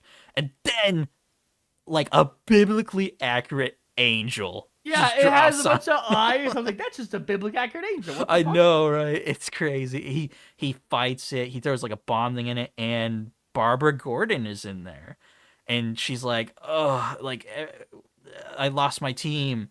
And then he takes her gun. She's like, "Look, I was sent in here to stop whatever is happening up here. You can join me as my partner, but you and me this time we're a team." And he just pushes her off. Yeah, And he throws like a cape at her, so she like falls down with like a parachute, and he's starting to like but as he's like hallucinate. walking, he sees this like fucking face on the Mhm. ground. He's holding that gun, and he's like, I'm gonna be, I'm fine. He's like hiding the fact that he's getting like affected by shit, and we see more of Isley. She's talking about like all the things that she's still doing. A cure for much. I think of my mother full of tubes, yellowing on a pillow that crunches like dead leaves. My sponsors, though, all they want to do is divide each discovery, individuate, separate old men who only think of what my work can do for them. Fine, I'll take my research somewhere else then. I'll do it tonight. I'm coming for you, mother. I promise. And then we cut to Martha Wayne and Jim Gordon, and they're talking, and she's like, I can do like so much more. what did she say? Everything's going on in Gotham. What do I want to do? Me. And I know how now, but I'm scared, Jim. And he's like, why? Because to do it, look, there are things about me that you don't know. Things no one does. Things that if they came out, it would change everything. This is not everything. And they kiss. And Bruce is in the doorway and he sees it. And he just leaves. And Gordon And I noticed noticed it. him And he goes leaving. like, fuck. And he's like, shit. He's in trouble. And then we get like a montage of different things happening. We get like Joker. Oh, so I want to recap this page. Mhm. So we see Joker, who's named Jack Grimm, and he's like sort of the Bruce Wayne, like what Bruce Wayne was Mhm. supposed to be, the rich guy. We see Harley Quinn, and there's like one of the Harley Quinn people like, oh, the Bat, we don't partner with people, Harley. Yeah, well, I say New Year, new rules. Yeah. And then we see Dick Grayson He's apparently like a as a EMT. nurse. And he's like, this whole city's gone crazy all because of him. Even if you really believe that, what do you propose to do about it, Dick? Yeah, that's what Leslie says to him. Which, That's Robin. yeah, or one of That's gonna be the Robin in number 20. them. The big like R. That's him. He's Well- gonna be like, oh, Batman's taken over. I need to protect the city myself, and he's going to become Robin. So it's a lower tease of that. Maybe. But it's really cool because all of these things are like shadows behind Bruce on this page. I think that was really cool how they illustrated that. It's indicating that like he's actually affecting Gotham. But he's not sure if he likes being in the spotlight. Yeah. And then he arrives, he's at the top, and Poison Ivy is there, and she's like, yes, you are. Isn't it beautiful? And she's like, I used to be Pamela Isley a lifetime ago, but I like changed. They locked me in, and then she like experimented on herself and became what she is today. And then he's like, it's gone. It's okay. Nothing here will hurt you. But don't be afraid, Batman. I know how frightening change can be, but it's time to let go. And you see him like another flashback to that stand, and he just kicks it down. He's like, fuck this He's like, what stand. the hell, man? And then while that's happening, he's also shooting fire at her. Because apparently, in the backstory too, she caught on fire. So she died in a way. But I think she fused with these chemicals. Because then you see, after he had set her on fire, there's just a bunch of her. Like a bunch of clones of her. And it's like, these aren't the real her. And then it shows the real her. And she's like this eldritch creature with like flowers coming out of her. One of her arms has like a big eye and teeth all over it. And it's such a cool design. And she like folds apart, and it's just like, what the fuck am I looking at? Yeah, she goes to like attack him and splits in half and everything. She's like, welcome to your wish. And then we see an epilogue. And you know how Martha Wayne was like, there's things about me that if you knew, it would change everything. Apparently she's connected to the absolute Court of Owls, is what we see on the final people in, page. like the hoods. Mm-hmm. They're like, we're here. They're really we cool knew looking. One day you come back. Court of Owls. It's so I cool. thought this was originally It was what? what? Cats. Oh, kind of. Yeah, I could see that because it's all dark. But I'm interested to see like more of this reveal of like this Court of Owls and stuff now, and like how Martha is connected. And if these are good guys or bad guys, because they kind of, I think in this situation they might be good guys. So I don't know. It's really cool and interesting though. A lot of stuff happened in this issue. Lots of change. And now on to a book that kind of got me like pretty sappy. Titans. You recap Titans 1-1, I'll recap Superman in Our Life. Gotcha. So, Titans number 32. What happens in this issue is it's recapping like the fact that Tara is alive. And the Titans are kind of hesitant. They're like, do we trust her? Like, she kind of like fucked us over. And she's been helping Slade. And it's kind of like a flashback before they went to go save everybody on Earth currently during the DCKO stuff. And they're having a talk. And Rachel, Raven, she's like, I know everything about redemption because, my father is evil and I've gone through like my own arc of having to become a good guy. So I think that we should try to change Tara into a good person. So then we cut back to present time. We see that Tara is on Gym World with them, and they knew, like, bringing her there. They were like, yeah, she's gonna be able to control the gems and stuff. But they took a risk. They were like, we're going to take and believe that Tara can change. So they have a talk with her, and she's like, I could kill you. You know I could.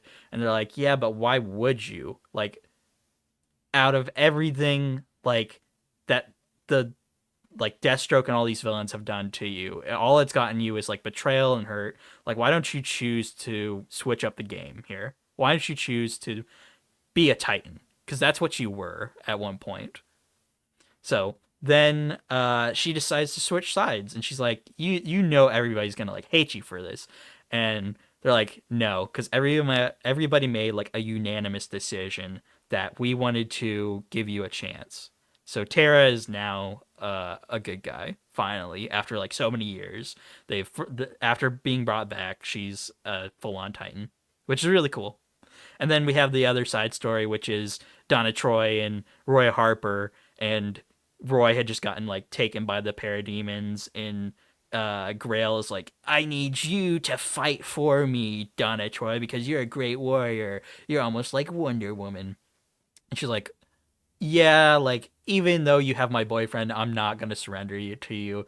And she's like, sorry, Arsenal. He's like, it's no worries. You're doing what you're doing. And Grail's about ready to cut her head off when the characters from the DC, the Kids Are All Fight special come in. So you have John Kent, you have Fairplay, you got all those characters, and they come in and save the day. Is Static in there? No, actually, I don't think he Because is. he appeared very briefly in Kids Are All Fight. I don't think he is, because I think he's gonna make a appearance in the Dakota Incident stuff. So it's weird that he's not here. I agree, but then they push Grail through a portal, and all the forces and stuff kind of like retreat. And then Cheshire's like, see, not bad for a bunch of kids out playing superhero, right? Then he's like, oh, I'm never gonna hear the end of this. And then after that, they boom tube back home, and then we get like a little epilogue where it's Beast Boy. He's sleeping. He's like on another planet because of all the stuff that's happening with DCKO, and they're all having a mental link. It's all the Titans except for Cyborg, and apparently him and Raven, Beast Boy and Raven, are actually dating in this series. Like, they full on went like, we're shipping them. They're together. They're an official couple. Hell yeah. But they all have this mental link, and they're like, we all wanted to see each other again because we're like a family. And the only way that we're doing this right now is actually because of like the help with Amethyst from Gen World, but also like an unexpected ally. And it cuts to Tara, and she's smiling. So Nice. they all hug, and they're like, I missed everybody so much. Like, it's really cute. It's like, oh my god, they're like a found family. But they're like, oh, Vic's not here though. Something must have happened during the DCKO stuff, and they're like, it's okay. Let's not jump to conclusions. Let's have faith that Cyborg is somewhere. And what did I say? I got a feeling everything's gonna turn out okay. I'm sorry. I'm afraid even with considerable mystic fortification, I can't maintain the psychic connection much longer. I can't keep us together, Titans. Hey, we're always together. Remember that. No matter what comes next, Donna says. Even when we're apart, Titans always. And then the connection breaks, and then the little text at the bottom says, next month, DCKO concludes. New Titans begins. So we're getting a brand new Titans team. So that'd be cool. But this was a very touching issue. I liked it. I think I want to go back and actually read this whole series. I'd give it probably like an 8 out of 10. It was really good. It's very touching. And then we have Wonder Woman number 30, where this is the other part of the... Who's writing it right now? It's Stephanie Williams. Stephanie Williams' other part of her story while she's taking over for Tom King, which is pretty good. It's pretty good. People go and read it. if you want a woman writer on the book instead of Mr. Tom King right now, Everyone hates him on this book. he's not. He has made some weird decisions. But anyways, book opens up. It's part 2 of the village, and Eris, who is the goddess of strife, is driving the Wonder Girls, like all these Wonder characters, apart, making them like their insecurities come out because of the baby. She's like using the baby's cries to be like, you have to do this for her. You have to do this for her to save her, and they're all fighting one another. And then she makes like uh their actual like differences and stuff like come to life. And she also makes like one of the apples of discord appear. And with that, I think she's going to cause like some terrible shit going on. She bites into it, and then like like shadow versions of them are there. So then they start fighting the shadow versions of them, and they're all like, "Prove it, Hippolyta would be ashamed. My father's blood says otherwise. Forever an outsider, never truly belonging. Not one of them never was, never will be." All saying their insecurities. And then Diana arrives, and she's like, "Sisters, these shadows are your own doubts, weaponized." And she's really cool. She doesn't have her headband on. It's like this really cool spread page. And then her and Nubia fight Eris. It's really cool because they're both like supposed to be of equal power. Her and Nubia. I think they're supposed to be like Wonder Woman each. So seeing them both fight her was really cool. And then together, Nubia uses her staff and Diana uses her lasso of truth to kind of like get them to break out of this funk of like their weaknesses. And say, "Listen to me. I came here broken, exhausted, drowning in uncertainty. I thought needing help made me fragile, but it made me wise. I question myself every day, but that keeps me humble, keeps me trying. Yara, belonging matters to you. That's beautiful. It does matter because family matters. Cassie, you fear your power because you're good. I do. I do fear it, but fear keeps me careful. Donna, you've never needed divine blood to be divine. You are an Amazon because you believe it so. I define myself through my choices, what I decide to do with my gifts.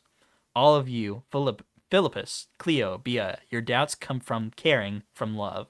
So the whole lesson here is about the fact that yes, you have all of these doubts and stuff, but they come from a good place. They're not a bad thing, and they make things better for you.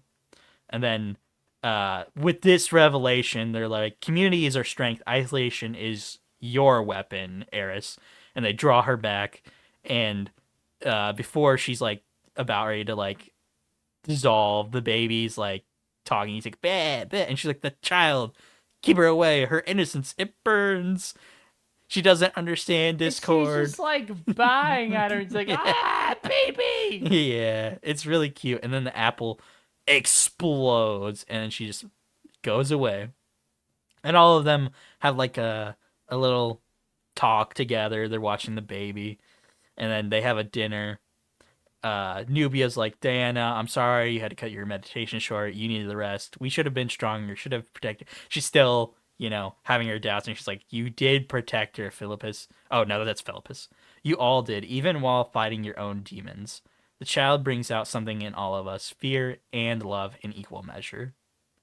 So then they're all having a dinner. And they're like, "Oh, she's about ready to say her first word. Is it battle? Is it books?" And then the baby just burps, and everybody laughs. And then we see Eris, and she has a seed still from the apple. And she's like, "This will do." And she puts it in the ground, and a bunch of these shadow people are behind her. And they're like, the Amazons are warned now, united. Unity forged in crisis is brittle. The threads converge. The trials have only begun. Let them prepare for the battles that they can see. The true war blooms unseen. And it says, to be continued in the Wonder War.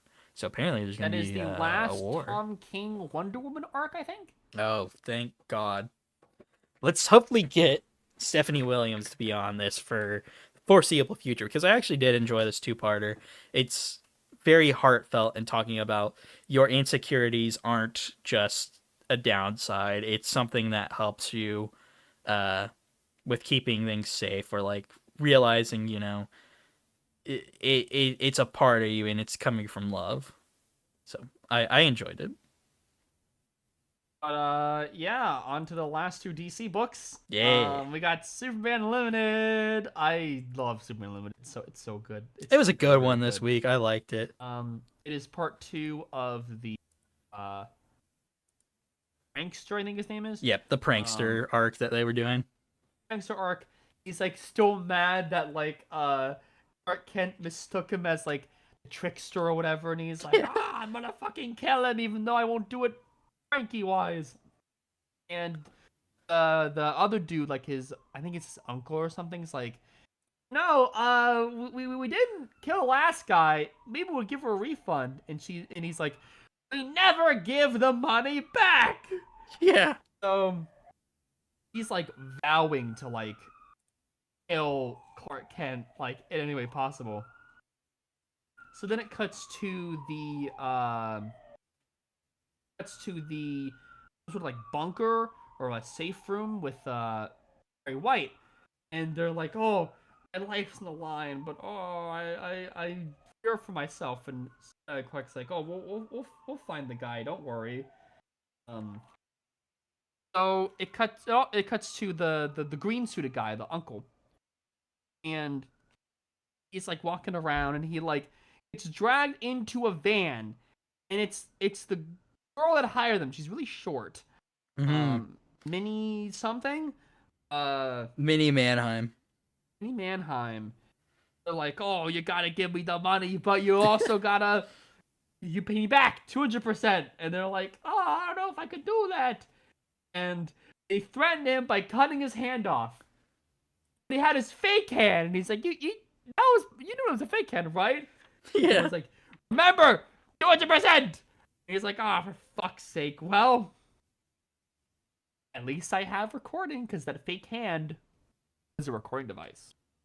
Yeah. So he fucks off, and Mark's like looking back, and it's like, oh, I gotta, get out of there. But he gets a car of clowns tries to run over him, and he uses he's still Clark Kent. He's not Superman. So what he has to do is like use his breath, his cold breath, to like kind of make the car swivel or whatever, and crashes. Pause for the background noise. Oh, it's fine. It crashes in an alley, and a bunch of fucking clowns show up, and they start beating up Clark, and he transforms into Superman. Like, hey, you saved everyone. Where's Clark? And he's like, oh, I dug a hole for him. You dug a hole for him in the sewer? You're like, good at the time. That's I that remember reaction. last night you took a picture of that, and you were like, New reaction meme. image. Him like waving up his hands like, this seemed like a good idea at the time. It's so good. That's so funny. So, cut to Jonathan Kent. He's in the Daily Planet office, talking with his mom. His Pelic is like, oh, I gotta get out of here. Your arch nemesis will come in. Lipstick. And he fucks off because like time is like dilating and decaying, which I have a feeling is going to be how they explain how it gets age reverted. He's gonna get age reverted. Yeah, maybe that is how they do it. So I think because of this battle with his arch nemesis, his so-called arch nemesis, he's gonna be it again. That makes We sense. may have Super Sons again. Perhaps. So that's the actual Daily Planet office, the original. And Clark Kent's like on some stuff, and like what's his name? The sports guy, the sports reporter, Steve Lombard. Steve Lombard is like, hey, what's up? And he's like, if you're gonna prank me, how would you do it? Oh, I'd probably one of the classic, ordering you a dozen pies for Clark Kent, and it's Hawaiian pizza. And he's like, oh, fuck's sake. And it's the uncle, and he's like, the pizza's safe, Mr. Ken. I'm not. Here's your friend Perry White. You, me, and the stairwells, please. And so he like disarms him. He's like, I'm a good guy. Here's all my stuff. You gotta help me. My nephew's going crazy, and I need you to help to stop him. So they go into like this secret hideout in the sewers, and like Clark Kent saves the guy from like a bucket, like acid or whatever. Yeah, an acid bucket. He's like, oh, I'm hungry. I'm gonna pick up this like can, open it, and it's a kryptonite snake. Yeah. And it wraps around him. He's like, why'd you do that? And he's like, oh, it gives Superman a little bit of pause when I'm about to do. Okay, bye. And he's like, oh, I could use my gold, but like I really need to like wait for this guy to leave so it'll be safe. But he's like dying. So as soon as he's out, he's like, okay, gold. He's like, okay, Intergang did bring to the reserves upstairs. Now that we're here, it's a bit of change. Because this is not a job for Clark Kent. You see like some of the Intergang guys, like little hover bikes going through. And he just like shoots up and he's gold Superman. He's like, oh, we have kryptonite. Wait, he's gold. Oh shit. So he traps him in the kryptonite they're about to use with Superman on. And he's like, okay, I'm back to normal, but what am I gonna do? And he picks up the hand. He's like, oh, it's the recording of Minnie. Mm-hmm. So he uses it to put Minnie in prison because he recorded all the stuff. And they're like, yep, we got money. Minnie's in prison. Clark Kent and Superman can fuck off, and are all good. And then he's like, oh, I guess we can still try to kill Perry White, but it'll be of his own accord. Because if he tries to pick up his bad habit, it's like a box of cigars. It'll be explosive, and it's an explosive cigar. So it's like, oh my god, what a stupid way to do it. But like, that's a funny ending. It's really funny. That's a good one. The last like main Superman arc, besides I think the next Superman issue, until we get to Superboys. Okay. That'll be something. Really will be the end of Superman's life. Speaking of end of life, Right when you said that, I threw it up on screen. I wasn't going to read this. I suggested you do though, because it was really good. Two things made me pick it up. Mm-hmm. Number one, I recommend this. Number two, it is the same creative team as Peacemaker Tries Hard. Oh shit! I didn't even pick that up. It was him. It's the same team, yeah. Oh my god! No wonder I actually like saw this. a reprint of the Peacemaker Tries Hard graphic novel in my LCS like a few weeks ago. Mm-hmm. Pick it up sometime. So, the general plot is that this guy named Eddie Stallion. He's like a blonde dude. He's like a bro dude, like hired killer. He's part of this like cult of like animal heads called the Menagerie. And he's like hiding out from some dudes in this like his handler's like, oh, you trying to fuck my sister? And he's like, well, yeah. But like, she's like, I'm gonna help you get out of this regardless. So she was like, also, what the fuck did you do? It flashes back to a robbery that all of him and like a group of people were like doing. Yeah. They go in like the safe, and he's like poking at this like Edgar Allan Poe section. He's like, who the hell is this? And he's like, that's Edgar Allan Poe, dude. Who? You know, the Raven, Nevermore, and all that shit. I don't know who the fuck you're talking about. Nevermore? Is that where the elves live? He's stupid. He's very stupid. I love that. So they're robbing the place, and he gets a flashback. He's like looking at things in there. He sees a ring and of a the raven menagerie. head. And he's like, oh no.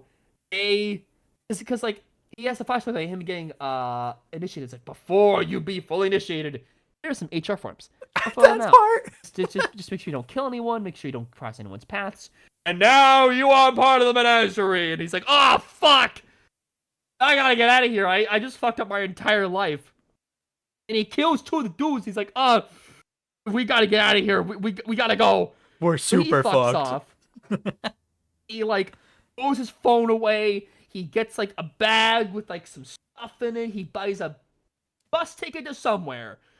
And he passes this, like, it's called the Wrong Dog Park. So, in this universe, it's basically like Gilbert meets Garfield, Mhm. sort of that type of stuff. And I feel like it's inspired, sort of, kind of, by the creator of Dilbert, who is a piece of shit. So even though he's a piece of shit, I still really like the Dilbert animated series. I think it's a really good animated series. I have a DVD. Yeah. But the guy who created Dilbert suffered some sort of brain injury, and he became like the worst fucking person. Like, did AI generated art, even though he's an artist himself, which is weird. Like, AI generated art like him with Trump, and all this like What? weird right wing bullshit. I didn't know about this. Yeah, he was like a racist and shit, and it's like, oh god. And this is what this Um, guy's supposed to be, apparently. Yes, Oh it's my supposed to be like a mirror of him. So he's like, oh, you can't drop me off here. Oh, it's where the ticket goes. Bye. And he goes to this like gas station, and this like woman's like reading a book, and he's like, hey, what the fuck's up with this Oh, dog she's park? reading He's more like, than a book. It's like erotica. oh yeah, it's a top sale. Huh. Yeah. He's like, hey, what the fuck's going on there? And it's like, oh yeah, what happened with the theme park? They closed down. He says, Hell hell yeah, no. they did. They found out that dude who made the comics was all sorts of awful bullshit. White supremacy, Nazi propaganda, grooming fans, like all sorts of stuff. And He says, whoa, so, Richard Smiley was up to some shit. And they're like, yeah, Yeah. they canceled him. Look at he split. he goes in the back. He's like grabbing some stuff to buy. And there's this kid. And He's he's about like, ready to steal like a candy bar. Yeah, and he's like, oh, we live in the gas station. You like wrestling? And he's like, what's wrong with you, kid? You're some kind of I know you weren't going to say the R word of my boy. That I'm shit, not trying I to be did not offensive. expect. I just don't know how to say things. He's like, No. no, he's mentally disabled. He's an 8-year-old boy, and 8-year-old boys are dumb as hell. So, Oh my people god. people go to rob the And gas their station. names are fucking hilarious. Trenchfoot and Dick Jar. Yeah, so, so they're robbing the store, and they point a gun at Eddie, but he like slams him down, like punches him. He's like, "Oh, you won't see the last of us." And she's like, "Do you know where Mori Road is?" Baby, you just did all that, and then gonna ask you for directions, as cool as could be. Yeah, all right, I got you, my boy. So That part. he goes back home, and to see his father with a shock, and he's like, "You got some balls coming here, boy. About what happened last time. Remember, Dad, you threw me out and threatened to kill me if I ever came back. Maybe I should do it now. Yo." And he's like, he's pointing the gun at him. He's like, well, come on in. I'm telling what you He's screwed up so reluctant. badly, made me desperate enough to come back here. They have this like argument, like apparently he got abused as a kid, and like He was an asshole at like a Christmas party talking about how he had like sexual conquest and about his hits. And it was like he was Yeah. insulting the food of his dad's girlfriend. he was a dick because he was abused, and they're both pieces of shit. Hmm. And he's like, oh, I should kill you right now. And he's like, I know you won't. And he's like, stay in the guest bed. So he's like coughing. He's like really sick. And he's like, Jesus Christ, what's wrong with you? And he's like, no. So he's in his room. And he picks up this like box of stuff that he had as a kid. It has like baby teeth, some terrible childhood art, ugly Christmas sweater, birth certificate, 23 participation award trophy. And he sees a picture of him with his first love, Sophie. And they're like having an argument, and he's like, "Oh, why do you love me?" And he's like, "Sometimes I don't know how either, but I still do." He's like kind of reminiscing. Oh. We cut to the menagerie, checking out the Raven thing, trying to find clues on where he was. And then we cut to father with a shotgun In the middle of the night. middle of the night, and he opens the door and he's like, "Sorry, boy." And Eddie is behind him with a gun. It's like, what are you sorry for, old man? Sorry you lost your touch so much you thought it would work on me? I had to pull that trigger. Come to breakfast. I gotta do breakfast. So he has oatmeal, and he's like, "Oh, the gas station is 40 minutes away, so we're making do what we have at the gas station." And someone comes in, and she's like, "Hello, George. George, are you here? Oh shit, is it Wednesday? How are we feeling today, George? Sophie, Eddie." I And love it's that like reaction shot of them. And they're like, "That's Sophie. That's I my old know girlfriend. who she is, numbnuts." And they both go, "What are you doing here?" And they're like, catching up or whatever. I love how And- she says, "I'm a hospice nurse." And he's like, "I think you mean hospital nurse." And she's like, "No, hospice nurse." And he's like, "Huh?" And He's then, like, "I got cancer, boy. I'm done." oh my god! And then we get to the best part. This You know, guy the best part. So it's the wrong dog park. and those it's- two gangster it's- guys from earlier It's there. it's Richard Smiley running a gang, and he's like, "Oh, I'm gonna kill that person. I'm gonna we're Do gonna all we're gonna go kill his mentional wife. things. We're going to kill his children. We're gonna kill everyone he knows. We're going to essay his grandmother, slit her throat, and drown his pants with blood. Nobody, I mean nobody. This is Richard Smiley." It's such And an odd thing. then it has a little ending page of like Pluto Gazette, a newspaper in town, and it shows two strips of Wrong Dog. The first one is a bird and a cat, and they're eating food, and she's like, "I'm sorry, Event. Everything has been so awful all the time lately." Like, Wrong Dog. What's wrong, dog? And it's the dog going, "Literally everything all the time." Another one. "Give me coffee or give me death."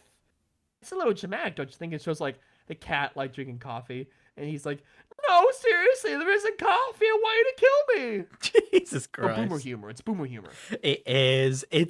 I love that I love when comics do that, where they have like little world building where you can see what's like a part of this franchise or whatever. Ultimate Wolverine did that a lot. Oh, they did. Neat. Yeah, there's also like dinner weekly specials, local news, Pluto Pharmacy, all that you can see here, along Now, with like the credits. you recapped Exclusive Corpses last week. Oh, you gonna do it now? Yeah, go ahead. I'd like to finish up within the hour. Yes, we're going to. Last issue, a ton of stuff happened. Basically, the civilians, like the kid and the babysitter, they're running away. The EMT nurse was like a military person, Mm-hmm. like, infiltrating the game. He said the groundskeeper. He's talking with the games man.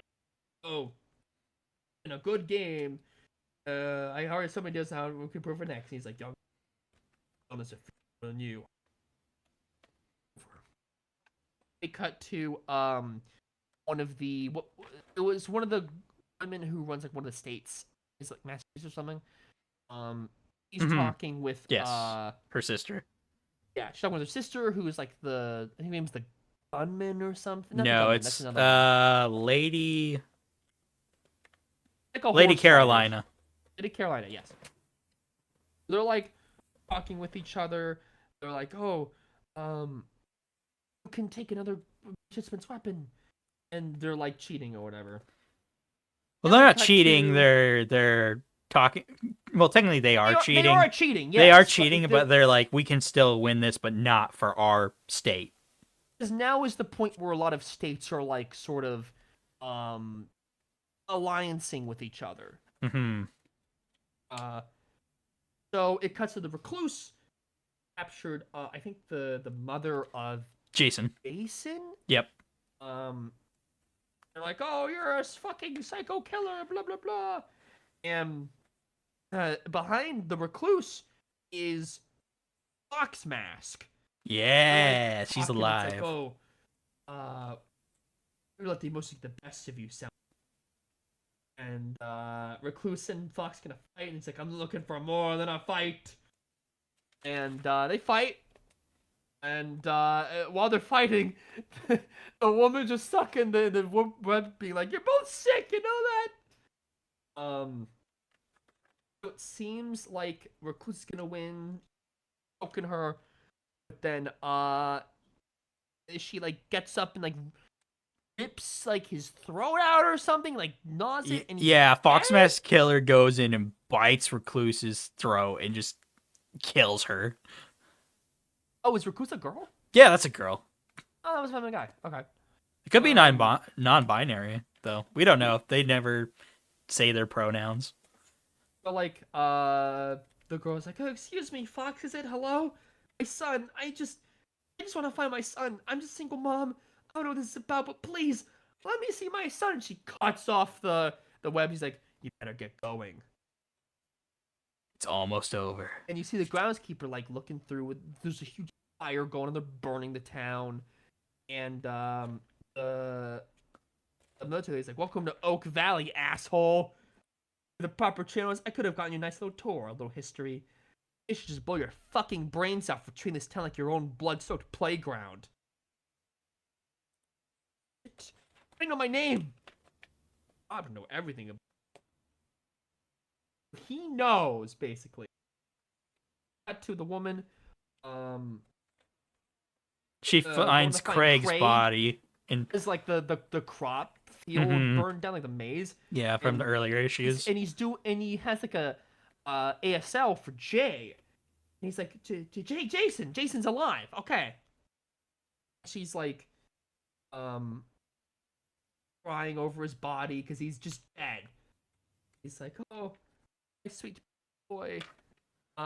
Yeah, she thinks that the kid, because she can't lift his body, so she thinks that it's her son that died, but it's not. It's like some other kid. Craig. No. She tries to lift Craig's body, but she can't, and it slips, and then she's like, "Oh no, my boy." She like misunderstands and thinks that the kid underneath him is Jason. Oh, okay. Hmm. So, it cuts to the military woman. I think it was Laura, and the groundskeeper. They're talking, and it's like, "Oh, I'm gonna infiltrate this." Like, "Oh, you can't. You think a gun in your hand gives you any control?" "Not one of the players here. Not even one of the pieces on the board is much bigger than you and me." Like, "Well, tell me how the world works then." And he's like, "I'm not gonna answer." It's like, "Oh, I had two options when joining here. Either I accept my position or accept my former, or simply delay the latter."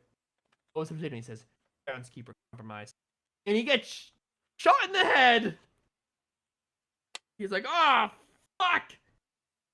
A request to terminate civilian view granted. And like they start shooting her. He's like, "Oh fuck!" She like gets in the under the church bunch. Like, "Oh god." Mhm. What else can I do? I'm gonna fucking find out. That's to the school bus with Jason and the babysitter and the And conspiracy Mike. gas. Yeah, Mike. They're like driving to some like grocery store or something. Hmm. "Oh, we want some food." So they go in, and he's trying to like talk to the kid. Calm But down. he's like, "Oh, I'm not a little kid anymore." The baby's name is Zabi. Yes. They're like talking and they're like bonding or whatever. And you see, Rascal Randy. He's Rascal back. Randy just coming through. He's like bloodied, just like he has Mike, and I guess he's like trying to like stop him or whatever, and they're running away, and Mike's like, "Finish me, you lame ass pussy! Pick on someone your own size. Leave those kids alone." What? I was right. You better not leave me for dead, you son of a bitch. Government using us for freaky experiments and shit. I know too much to be left alive. And he slams the fucking AC on him and he laughs. His head just explodes. Oh my Yeah, god. and you see like his teeth going. That's terrifying last pages of that. And then It cuts to like the states talking and like they're like, "Oh, is the recluse gonna be out or something?" They're waiting the for like the ground- results of what happened because the groundskeeper is dead. The groundskeeper's dead. The games master is like, oh, I guess I'll be both Yeah, game master I'm and a effectively both groundskeeper at this point since he's until the night dead. ends. And he's kind of like Um, stuck in a position of like, well, I'm fucked if I mess anything up here because they're gonna like kill me Yeah. if I do wrong by them. So he fucks off. There's the Massachusetts lady, and she's like talking to Lady Carolina. They're like, I was thinking about winning this game for the horrible woman. Only had spent half a decade on her. Thinking about how boring it'd be to shoot for that. Where's the sport in that? And she's like really wanting to like kill Fox. Hmm. And the last panel is her holding a knife with like a family being tied up. That and they talked about in the first issue the person made of like all that skin, the congregation, they never got to their cache. So they're like, Yeah. oh, we're gonna take that one instead. We're not going to like live underneath this old lady Yeah. who we've been following's like rule. So And she's like, gonna I'll try to make betray her. sure he knows who will really be in charge once I got that. So we have in the last four, Lady Carolina, Pretty Boy, Rascal Randy, and Fox Mass As you Killer. can see in the first page of, I don't know if they did this before, but I noticed it now. The first page with all the credits, Hmm. it says season 1 now. Yes, it's said that for forever. Oh, okay. Yeah. So I thought it there's was more because like, seasons. oh, we have a movie deal and a bunch of blah blah. No. Blah, and it's gonna be for 10 years. It's been planned to be that there's more seasons than this, so I'm interested. I think issue 12 is the last of this season, so we're gonna see who survives. I'm sure that we will get some kind of hint. I feel like maybe my money is on Fox Mass Killer because she's super cool. I think she's like the fan favorite. She's the best. She is. Oh, could also just be like he gets killed off by Laura.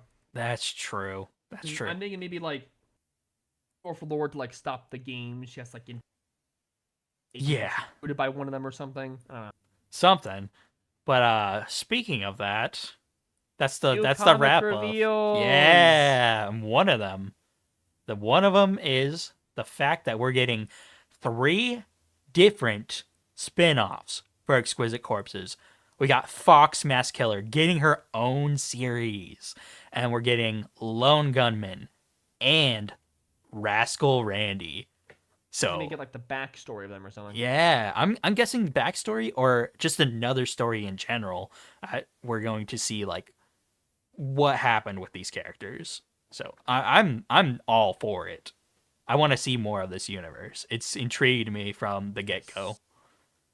And then we on have the Marvel side of things, Mhm. we have several new, like a lot of new comics got Yeah. revealed.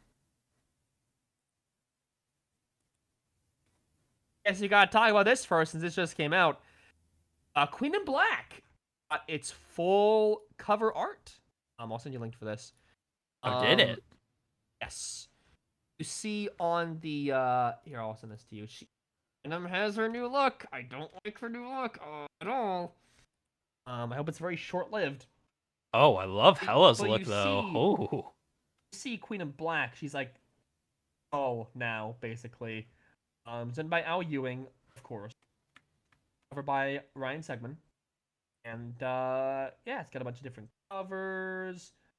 I think this one that I'm gonna show you is my favorite.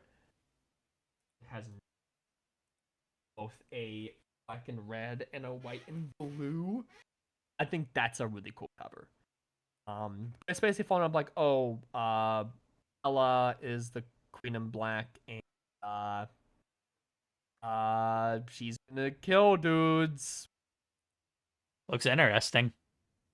It's basically King of Black, except instead of Nutella. Yeah. Interesting follow. We also have Spectacular Spider-Man, brand new Yeah. day. So Spectacular Spider-Man was always like a side series. The last major Spectacular Spider-Man we had was, not counting the weird Miles and Peter Parker team up, The last one we got was Chip Zdarsky run, a really good run. Um, Now we have one written by Dan Slott. Seems like Dan Slott has become like a real like household name again in terms of comics. He's writing Superman Unlimited, Yes. flagship DC guy, and now he's writing Spectacular Spider-Man Brand New Day, flagship Marvel guy. He's really like making it right. Yeah, he's on Um, 2 big titles. I believe it's written by It's written by Dan Slott, by Marcus Toe and Marcos Martin. Nice. It is set in the era of Brand New Day, which is post One More Day, where Peter Parker's getting his life back together. It's where they introduce a lot of villains like Mr. Negative and stuff like that. It's like a more hopeful era for Peter. So it's sort of like torn, but like ongoing. It's like a past event, if that makes sense. Mm-hmm. Sorry for that. Looks really cool. Yeah. What else we have? Iron Man. Iron Man and Spider-Man are crossing over to fight Norman Osborn, maybe? Yes. This is part of the Josh Williamson Iron Man run. It's I think it's gonna be Iron Man goes to try to stop Norman, but Peter is like active of him, they fight or something. Mm-hmm. It's also like Norman trying to get like the Iron Patriot suit, which was him. It was him as like an Iron Man doing the Thunderbolts way back when, which is really interesting. We also have Avengers Armageddon. I'm guessing there's gonna be a bunch of Events, like tie-in spin-off stuff. comics. Here's the cover. I thought the cover was by Marco Cicchetto because it's a very similar like sketchy art style. But This it's is a really cool actually cover. It's actually by Dyke Ruin. Ooh. That's cool. But yeah, it's Chip Zdarsky thing. He's writing a bunch of stuff. He's like really heading this next. I guess because Cap America did so good, they're like, okay, you do everything now. You see like Captain Marvel, Sue Storm, Red Hulk looking fucking menacing, Peter Parker, Iron Man, Vision. Mm-hmm. Vision's back. They're That's kind of cool. making him bigger now. I don't know. Like, I'm interested in the fact that he's also focusing on like Sam Wilson Captain America, not Yeah, his same with Captain America and Wolverine. Captain America. We know that like Wolverine is gonna be a major part in Armageddon because of Weapons of Armageddon. Captain Marvel is gonna be a big part because of Ast or something. That's really cool. Really excited for that. Hell yeah. I believe we have to. Yes, we have to talk. So Kevin Smith, you know him. Yes, I He's do. a comic writer, also guy who was in a bunch of Clerks stuff. He made Clerks. I guess they're doing some sort of like Jay and Silent Bob Marvel crossover. I saw that. Yeah, just like a second ago. I was gonna ask if we needed to add that. It's of course written by Kevin Smith because of course. We got like a bunch of fucking Marvel. We got Deadpool, Jeff, Sauron. It looks like Wolverine, Daredevil, Iron Man, Thor. They got in the background, so maybe Thanos. Thing, Rocket, Spider-Man, and She-Hulk. They're all just gonna, and it is a cover by Marcus Shadow. What? That's cool. Really? Oh yeah, that does make sense now. His Spider-Man definitely does look like his. That's crazy. Very, very excited about that. I know there's also like I think about last week. There's like a fucking like world kitchen thing. Oh yeah, Like the Marvel Thanksgiving special. It's not a Thanksgiving special. It's like a astonishing meals. I think, but that's pretty cool looking since it's gonna have like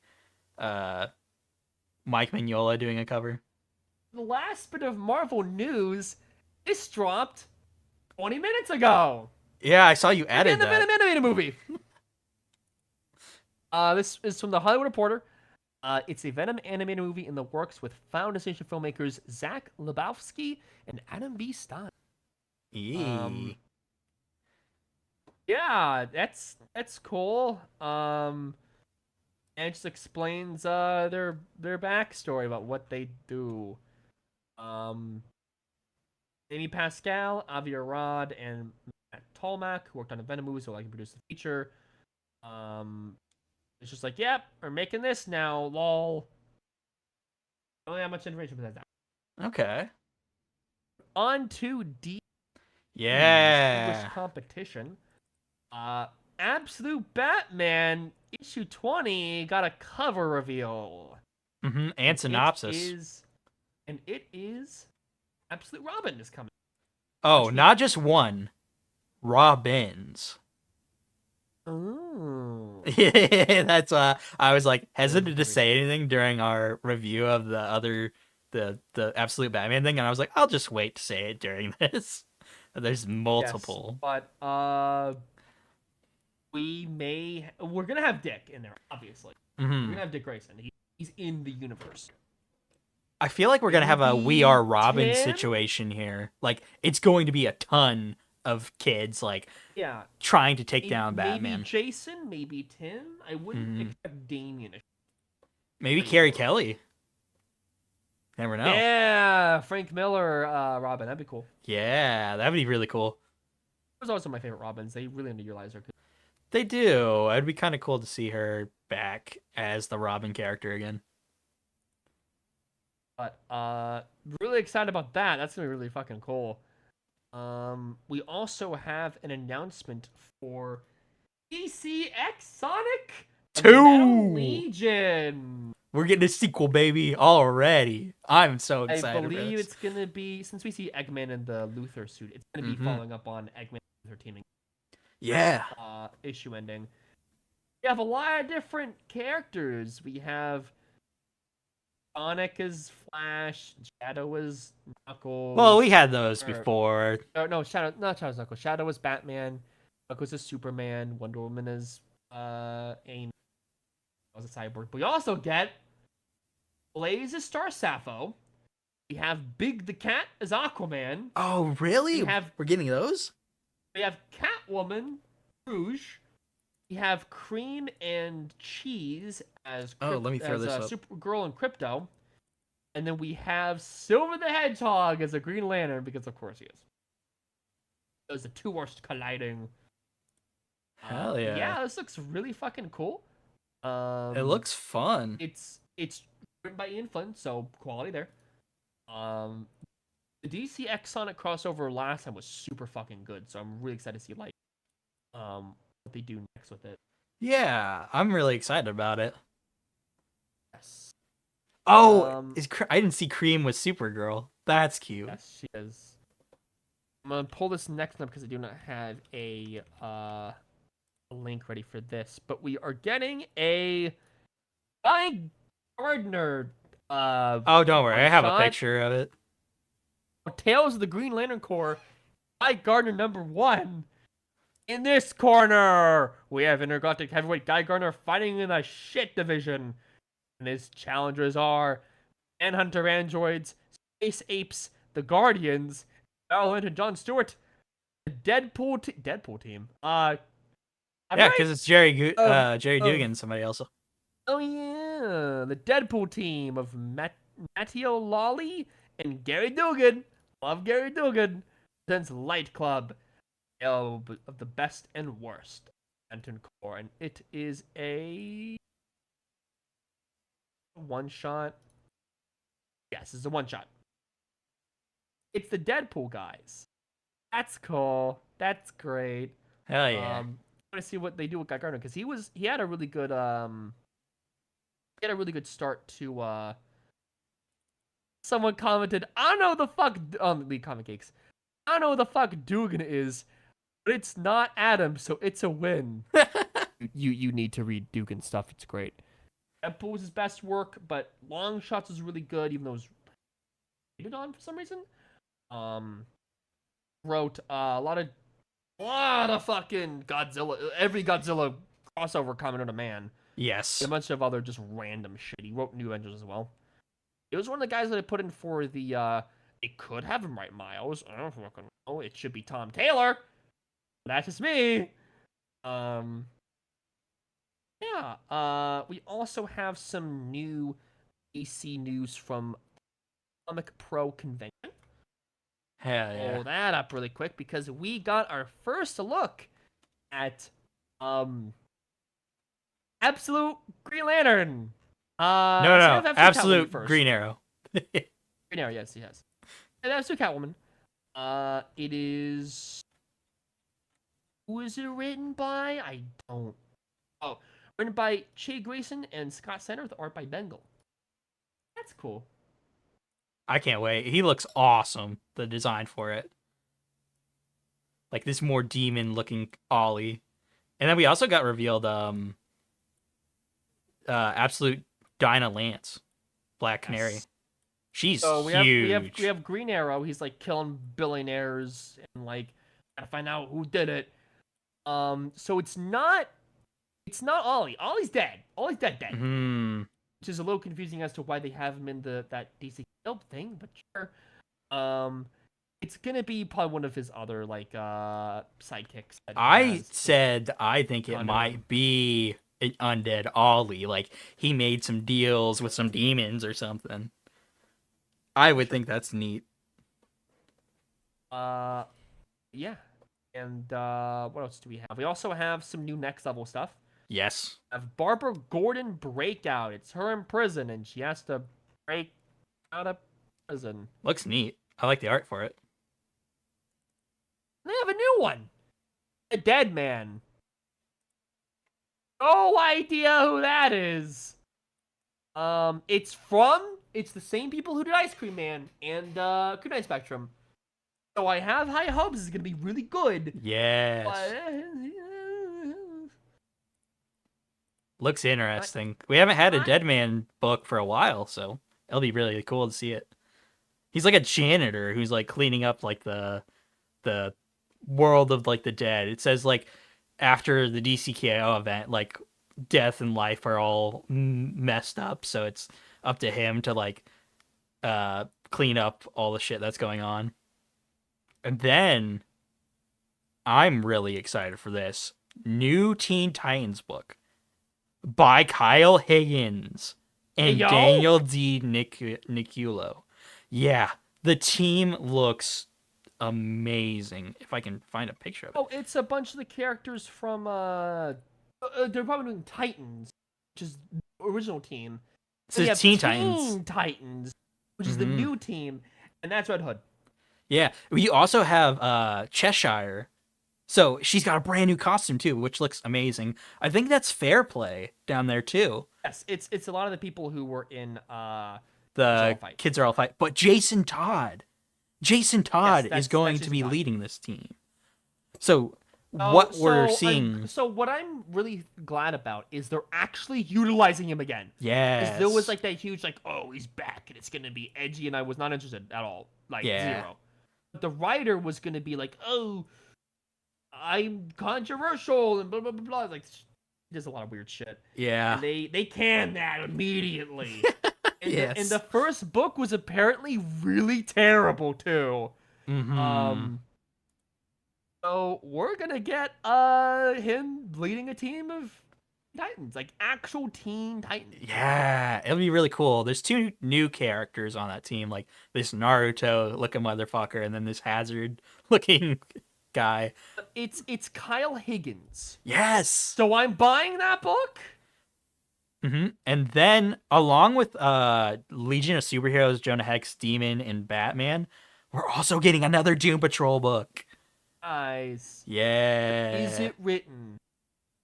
I don't know. I don't the think they guy revealed Who who. was leading My Chemical Romance? No, I don't know if they're getting What's his name? Gerard Way. No, they probably haven't gotten Gerard back.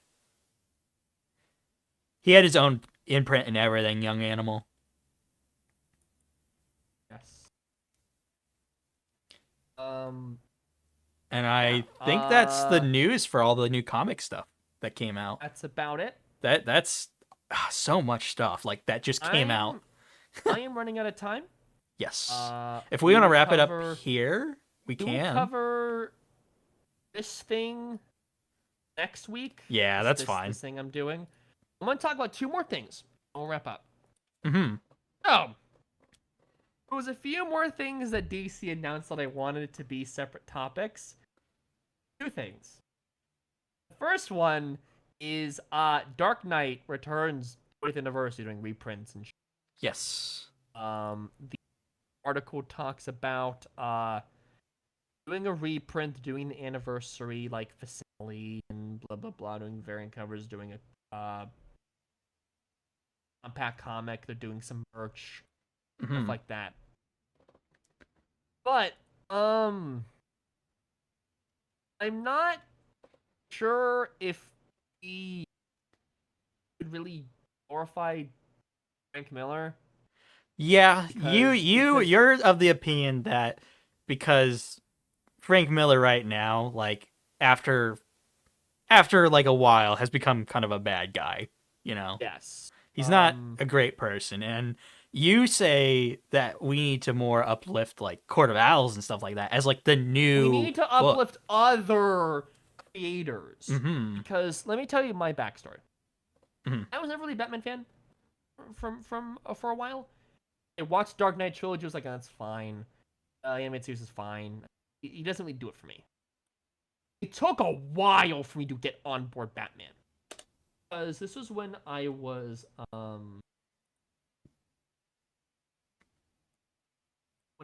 like really getting into comics. I wanted to like see like, oh, is Batman or not? So I was into Superman. I love Superman. Like Batman's like, hey. So I bought a book, Batman Year One. It's like the starting point for Batman, and it's like, okay, I'm gonna read this. And I didn't like it. I just thought it was kind of messy. It was I'm like, okay, I really like this one, but this is the best Batman book, and I'm like, am I really for Batman? I need to try one more book. If I don't like this next book, I was just gonna not do anything, not read any Batman stuff. And I bought the compact comic of the Court of Owls, and that shit's incredible. There's a reason why Scott Snyder is spearheading a lot of DC now, and Joshua Williamson, is because Scott Snyder was the right Batman. He knew how to write him during the original New 52 Batman run. I ran him before that with Black Mirror, which is how he got on Court of Owls, like the original start of like the New 52 Batman. It's why he's writing Absolute Batman. It's why he's writing DCKO. He knows how to write Batman. It's why he also wrote like these Dark Knight's Metal and Death Metal.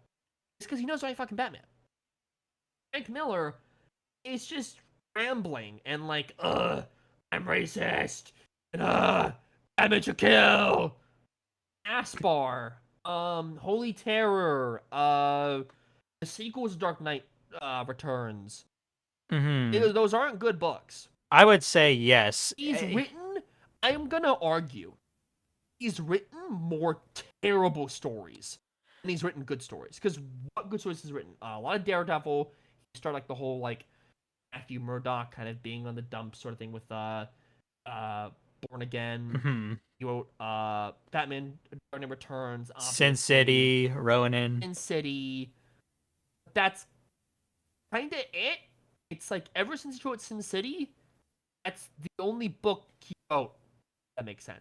Really gritty, dark, sort of womanizing sort of like stories, and it doesn't really make much sense to glorify him more. Am I saying he should like be canceled? Hard to tell. Yeah. But I really feel like we shouldn't be putting Frank Miller on a pedestal as much. We should be putting people up like Scott Snyder, and a bunch of these other like Batmaners. Like Matt Fraction's really good Batman, even though he doesn't really mean that well. He's done a really good Batman. Taylor was doing an excellent job with Detective Comics. Like, he should be bringing those guys up instead of some old guy. I the think biggest example with of this, why we shouldn't glorify Frank Miller anymore. He wrote a story for Deadpool Batman, not Batman Deadpool, Deadpool Batman, of Dark Knight Returns and Wolverine, Batman, and Old Man Logan, and it was the worst thing I have ever fucking read. well, that's because he's old, like very, very old too. The drawing is fucking terrible. He only did that because Frank Miller is a big name, not because of his talents, quality of writing. It's just, oh, Frank Miller's on. Oh, get him on. He's a writer still left. Get him on. They would do the same fucking thing if Alan Moore was still writing for DC and he was like, terrible, which I don't think he is. I haven't really read anything new of Alan Moore. He's kind of in now. But it would be the same fucking thing that they got Alan Moore on. Yeah. I would argue that this is less them glorifying Frank Miller and more celebrating like the Dark Knight Returns story in how I'm perceiving this. Cuz this story did actually have like a cultural like change to Batman. This was around the time when like Batman was being considered silly. It was the time where it was like Adam West Batman. And then this came out, and then Tim Burton's Batman came out. And that's what kind of changed everything. So I think that's what's being celebrated more. But I do agree with you on the fact that it's like Frank Miller at this point with his views and like the amount of work that's been like not great. All-Star Batman. Aspar. Yeah, it's really, really bad. It's terrible, yeah. Yeah. Speaking of bad Batman things, last topic. Hush 2's bad. You can all agree Hush 2 is bad. The fact that it's getting delayed till May, like, when did this book originally come out? I'm gonna look it up real quick. Last July? Jesus Christ. It's was like almost been a whole year, and it's how many issues? Hush 2? It's like a 4 or 5 parter. And it's gonna be like a year. Basically. I don't like that.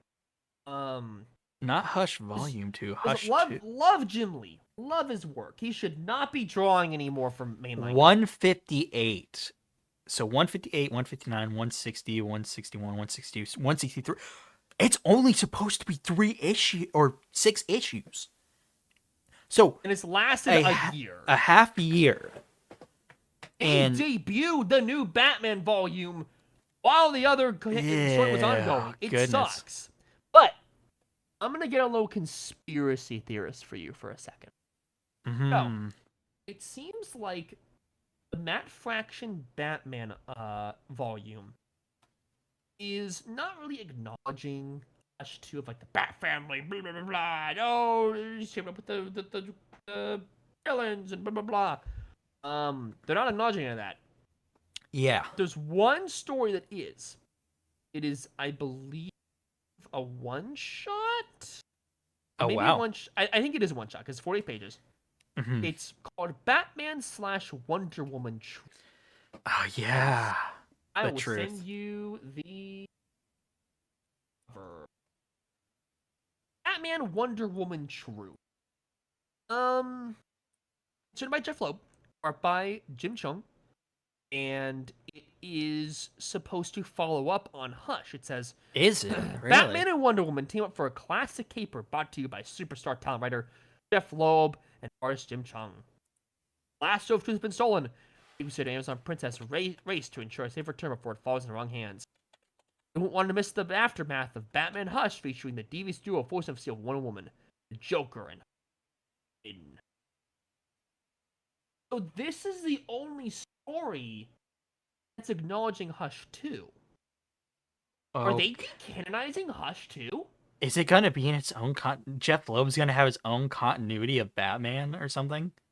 Potentially, because like again, unless we see the ramifications of Hush 2 when the last issue comes out of Hush 2 in May or whatever, it's going to be this next month in March. It's going to be in May now. Like what the fuck? Yeah. I don't know what they're doing. Again, I love Jim Lee. I think he's a great artist. He's one of my favorite artists working today. You should never put him on a series. He should not be doing an art for a series. Variant covers, great, perfect. I love when he does variant covers. I love his variant covers. I buy them every time I find it at my LCS for Batman. Love that. I love Jim Lee. I love supporting him. But delay after delay after delay, it's Doomsday Clock on a grander scale. Yeah. Doomsday Clock was delayed for like a year?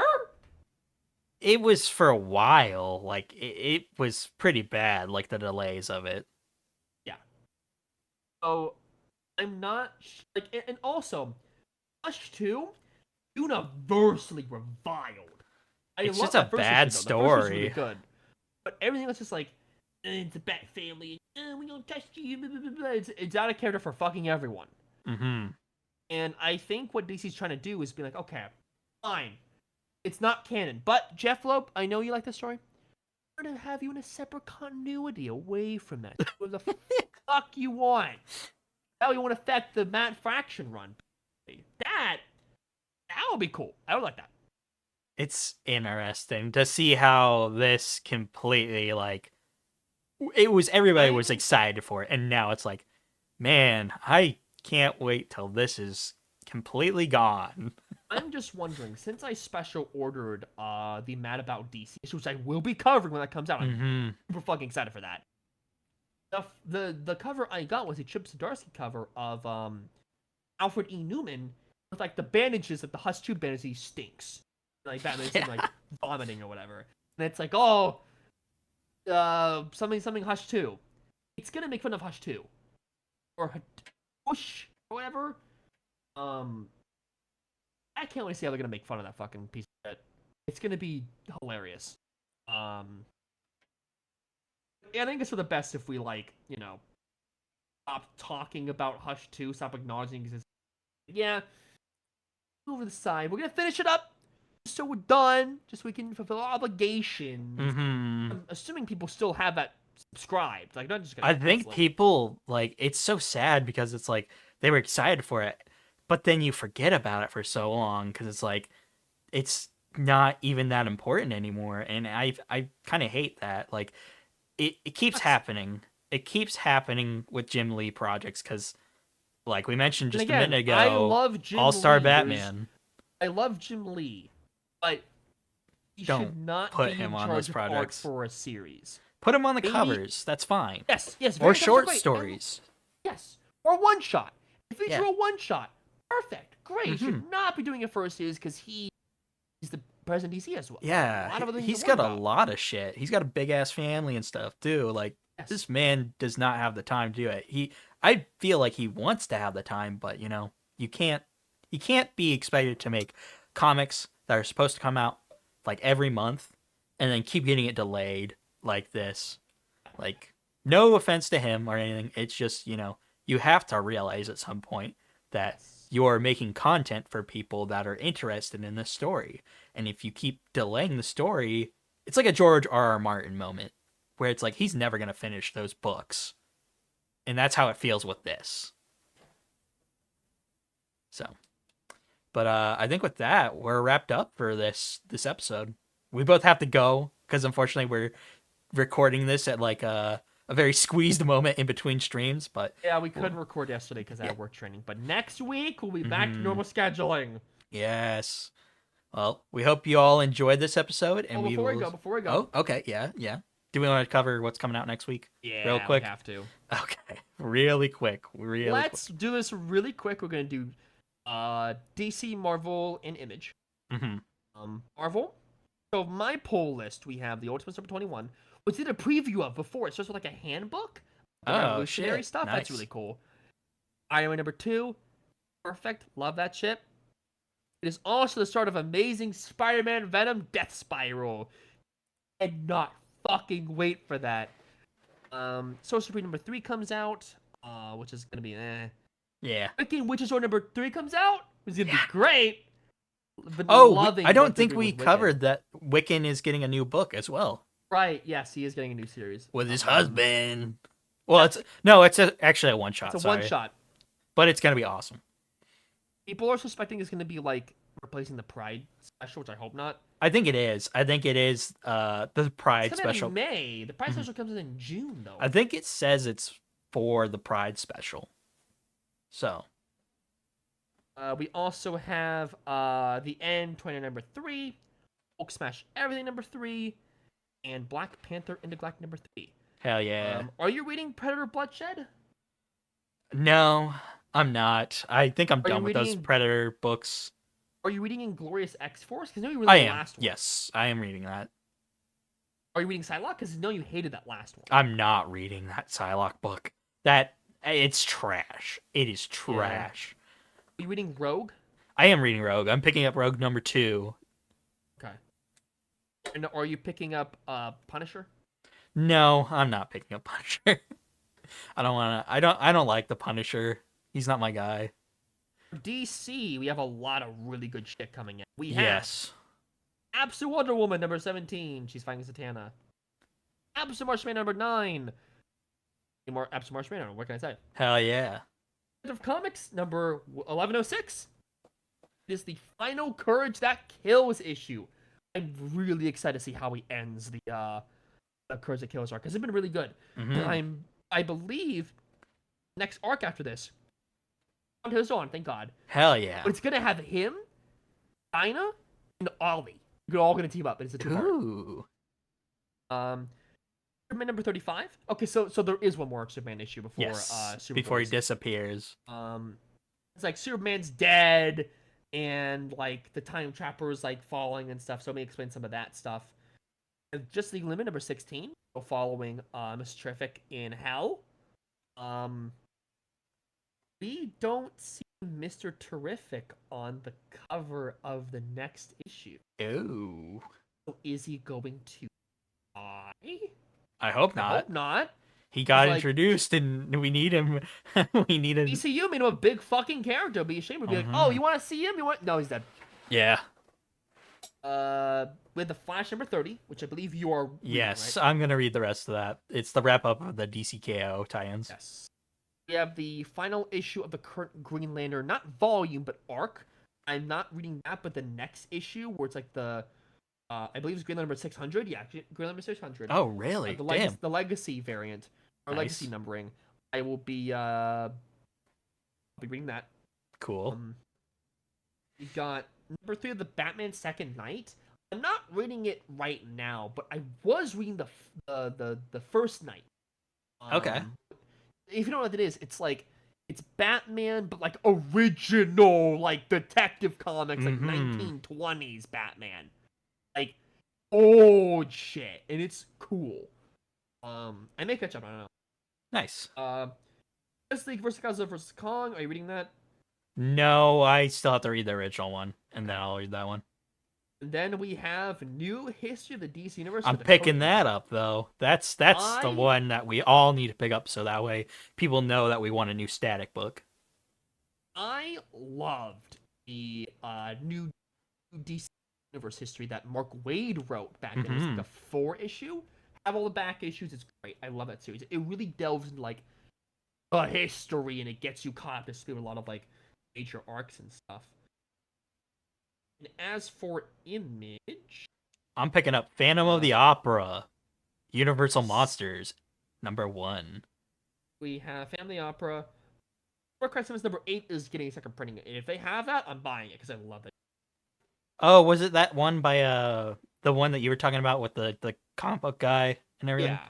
Apparently, Yeah. there's a different printing of it, and it has different colors on it. Dennis Camp was doing a post about it on Blue Sky, Yes.